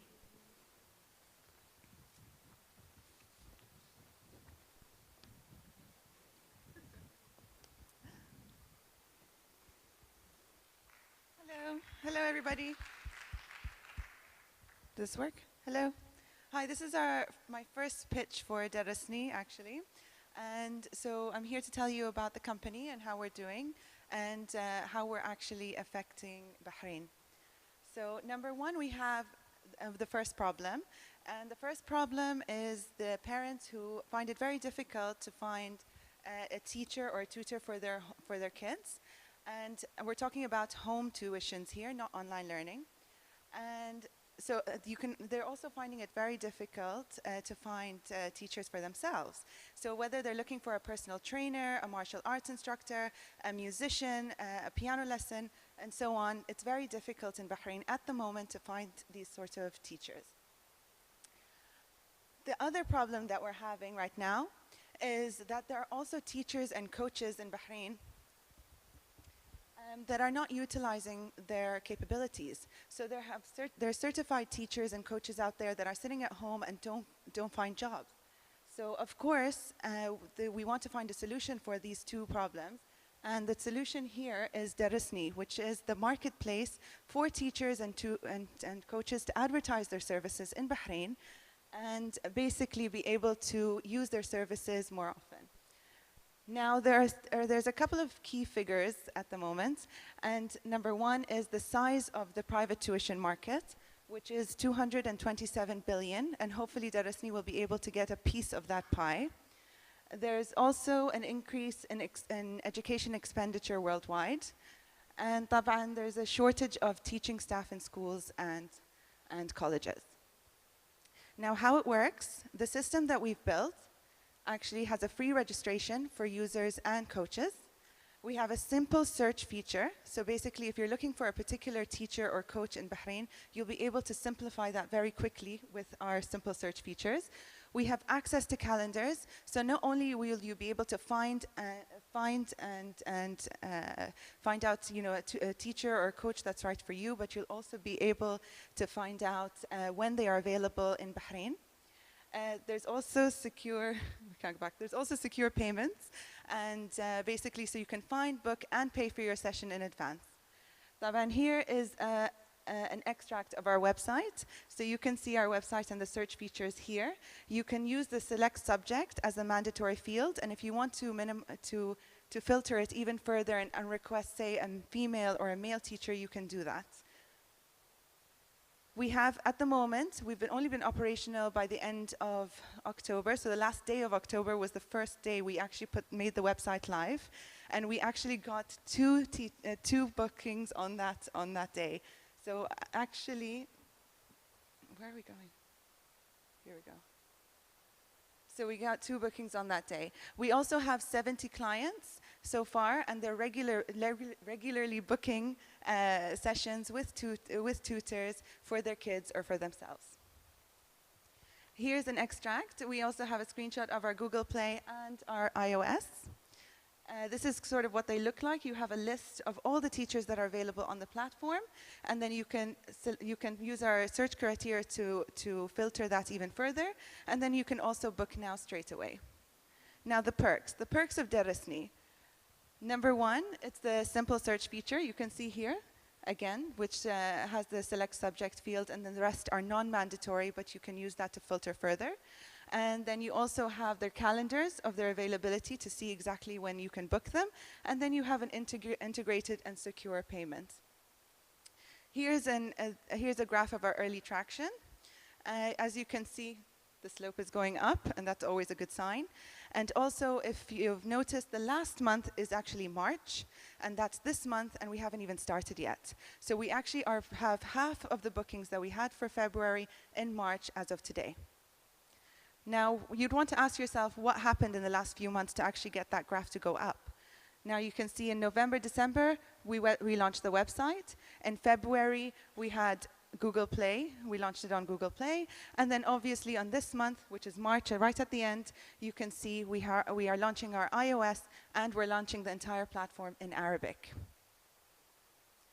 Now, these are our milestones, as we've covered for the past couple of months. We started off in October, and we attracted 50 tutors, which is what we wanted to do. As of now, as you can see, we're more than 90 tutors, so we're doing much better than we thought we would do. Then, in November, we've launched the websites. In February, we've launched the Android. March, we are working on the Arabic development. It's actually in testing, so it's nearly ready. It should be ready about next week, and we're also launching the iOS app. Then, okay, so the next couple of months are going to be heavy marketing for us. It's gone. Heavy marketing for us. So we're going to reach hopefully 1,000 bookings in October. In January, we're launching in Saudi Arabia, and we're having a further GCC expansion within a year. These are the competitors. This is the team. Thank you. We don't have very many people, and we're done. So we do all these things here, and that's it for me. Any questions? Does anyone have any questions? Yes. Hi. Here. Ah. Hello. So we skipped the slide about your competition, so maybe if we can just quickly go through it. I can go back a little bit. I'm guessing your main competitor here is still the likes of Facebook and social media, because such services, we look for them there and we see who our closest circle are recommending, etc. How are you looking into overcoming this? Plus, I have another question. How do you control the quality of the tutors and the service providers? Because one mistake or one bad tutor can like word of mouth can go quickly, yes, and you could lose a lot. Yes. Okay, the first question was a very good question, actually, because there are directories, right? There are directories of people offering their services on Moms in Bahrain, expatriates.com, but the problem is sifting through that data is not the best. They don't keep their data up to date. You would have to actually call every single tutor on there that you find to ask about to see if they can fulfill your requirements.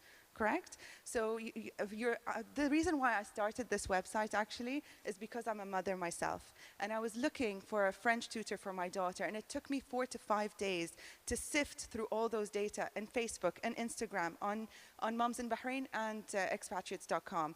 All of those, I had a whole database of teachers, and out of which only 2 of them, after 4.5, 5 days, were willing to come to the house to do a personal, one-to-one tuition for my daughter who's 7.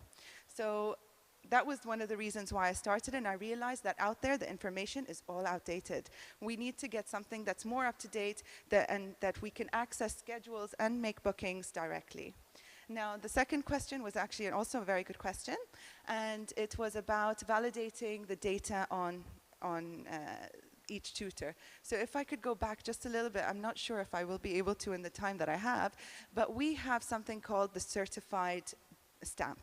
So anybody can actually come and be a tutor on Darasni if they have the credentials, obviously a certification, either a teaching certificate, a bachelor's degree, a master's degree, but they have to have some sort of certification to be able to join the site. And we do background checks on people. We see their CVs, we have access to their passport copy, their CPR copy, and any certifications. So if we get all of these issues, all of these things, actually, this wasn't here, but you should be able to see a certified stamp on the ones that were certified by us. So we make sure that we have all the data, and if we don't, you'll be able to see it right from the get-go and not book that person if you're uncomfortable with them. Yeah. Okay, did you involve the Ministry of Education in this? Because as you know, like especially in Bahrain, we are suffering from the fake certifications. So how you control this? And it is necessary to have the Ministry of Education to at least audit who will be involved. This is the future of our learning. So how you... Absolutely. Okay, that number one, the Ministry of Education actually are not policing this industry yet, right? But that given, my full-time job is actually working for a semi-government government institution. So before I even started this project, I went and did my research. I went and I sat with the educational specialists, figured out what is legal and what is not, and we made sure that we followed the rules that was set up for the license that I was getting. So there's 2 rules, actually, main ones that we have to follow by doing this. Number 1 is that we can't have the teacher host any students in their home. That's a complete no-no in terms of the Ministry of Education. Then number 2 is that the teachers, no matter what course they give the student, are not entitled to give any kind of certification to that student. So as long as we follow these 2 rules, we should be in line with all the ministries. Thank you. Thank you very much, everybody. Okay, so we're gonna need 2 minutes for the judges to deliberate on the winners, and then we're gonna announce the winners. So please keep in touch.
Please welcome the judges, judging panel. So they will announce the winners.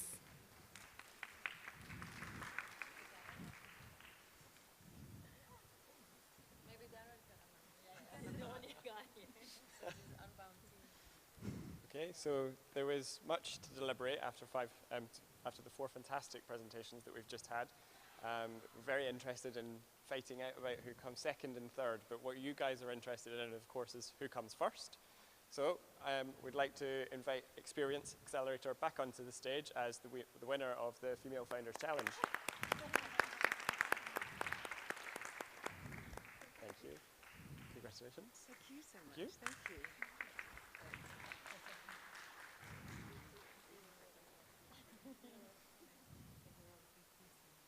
Congratulations. And then I think we just put the cameras. Middle? Yep.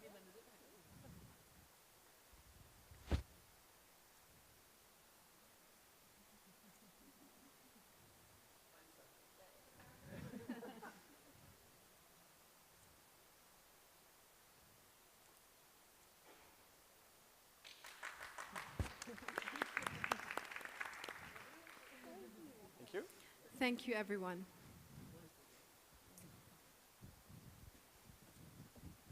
Sorry, just to mention, we have some Platts and Labs demo day, starting with networking at 6:30. So if you'd like to hang around, I was almost finished. If you'd like to hang around, there'll be networking at 6:30, and then we'll be starting about 7 o'clock in here. I believe there's about 8 pitches, so please do stay around for that. Thank you. And don't forget to come back for day 2 tomorrow morning. You can get in here from as early as 8 a.m. So please do use your delegate passes there, applicable for both days. Thank you.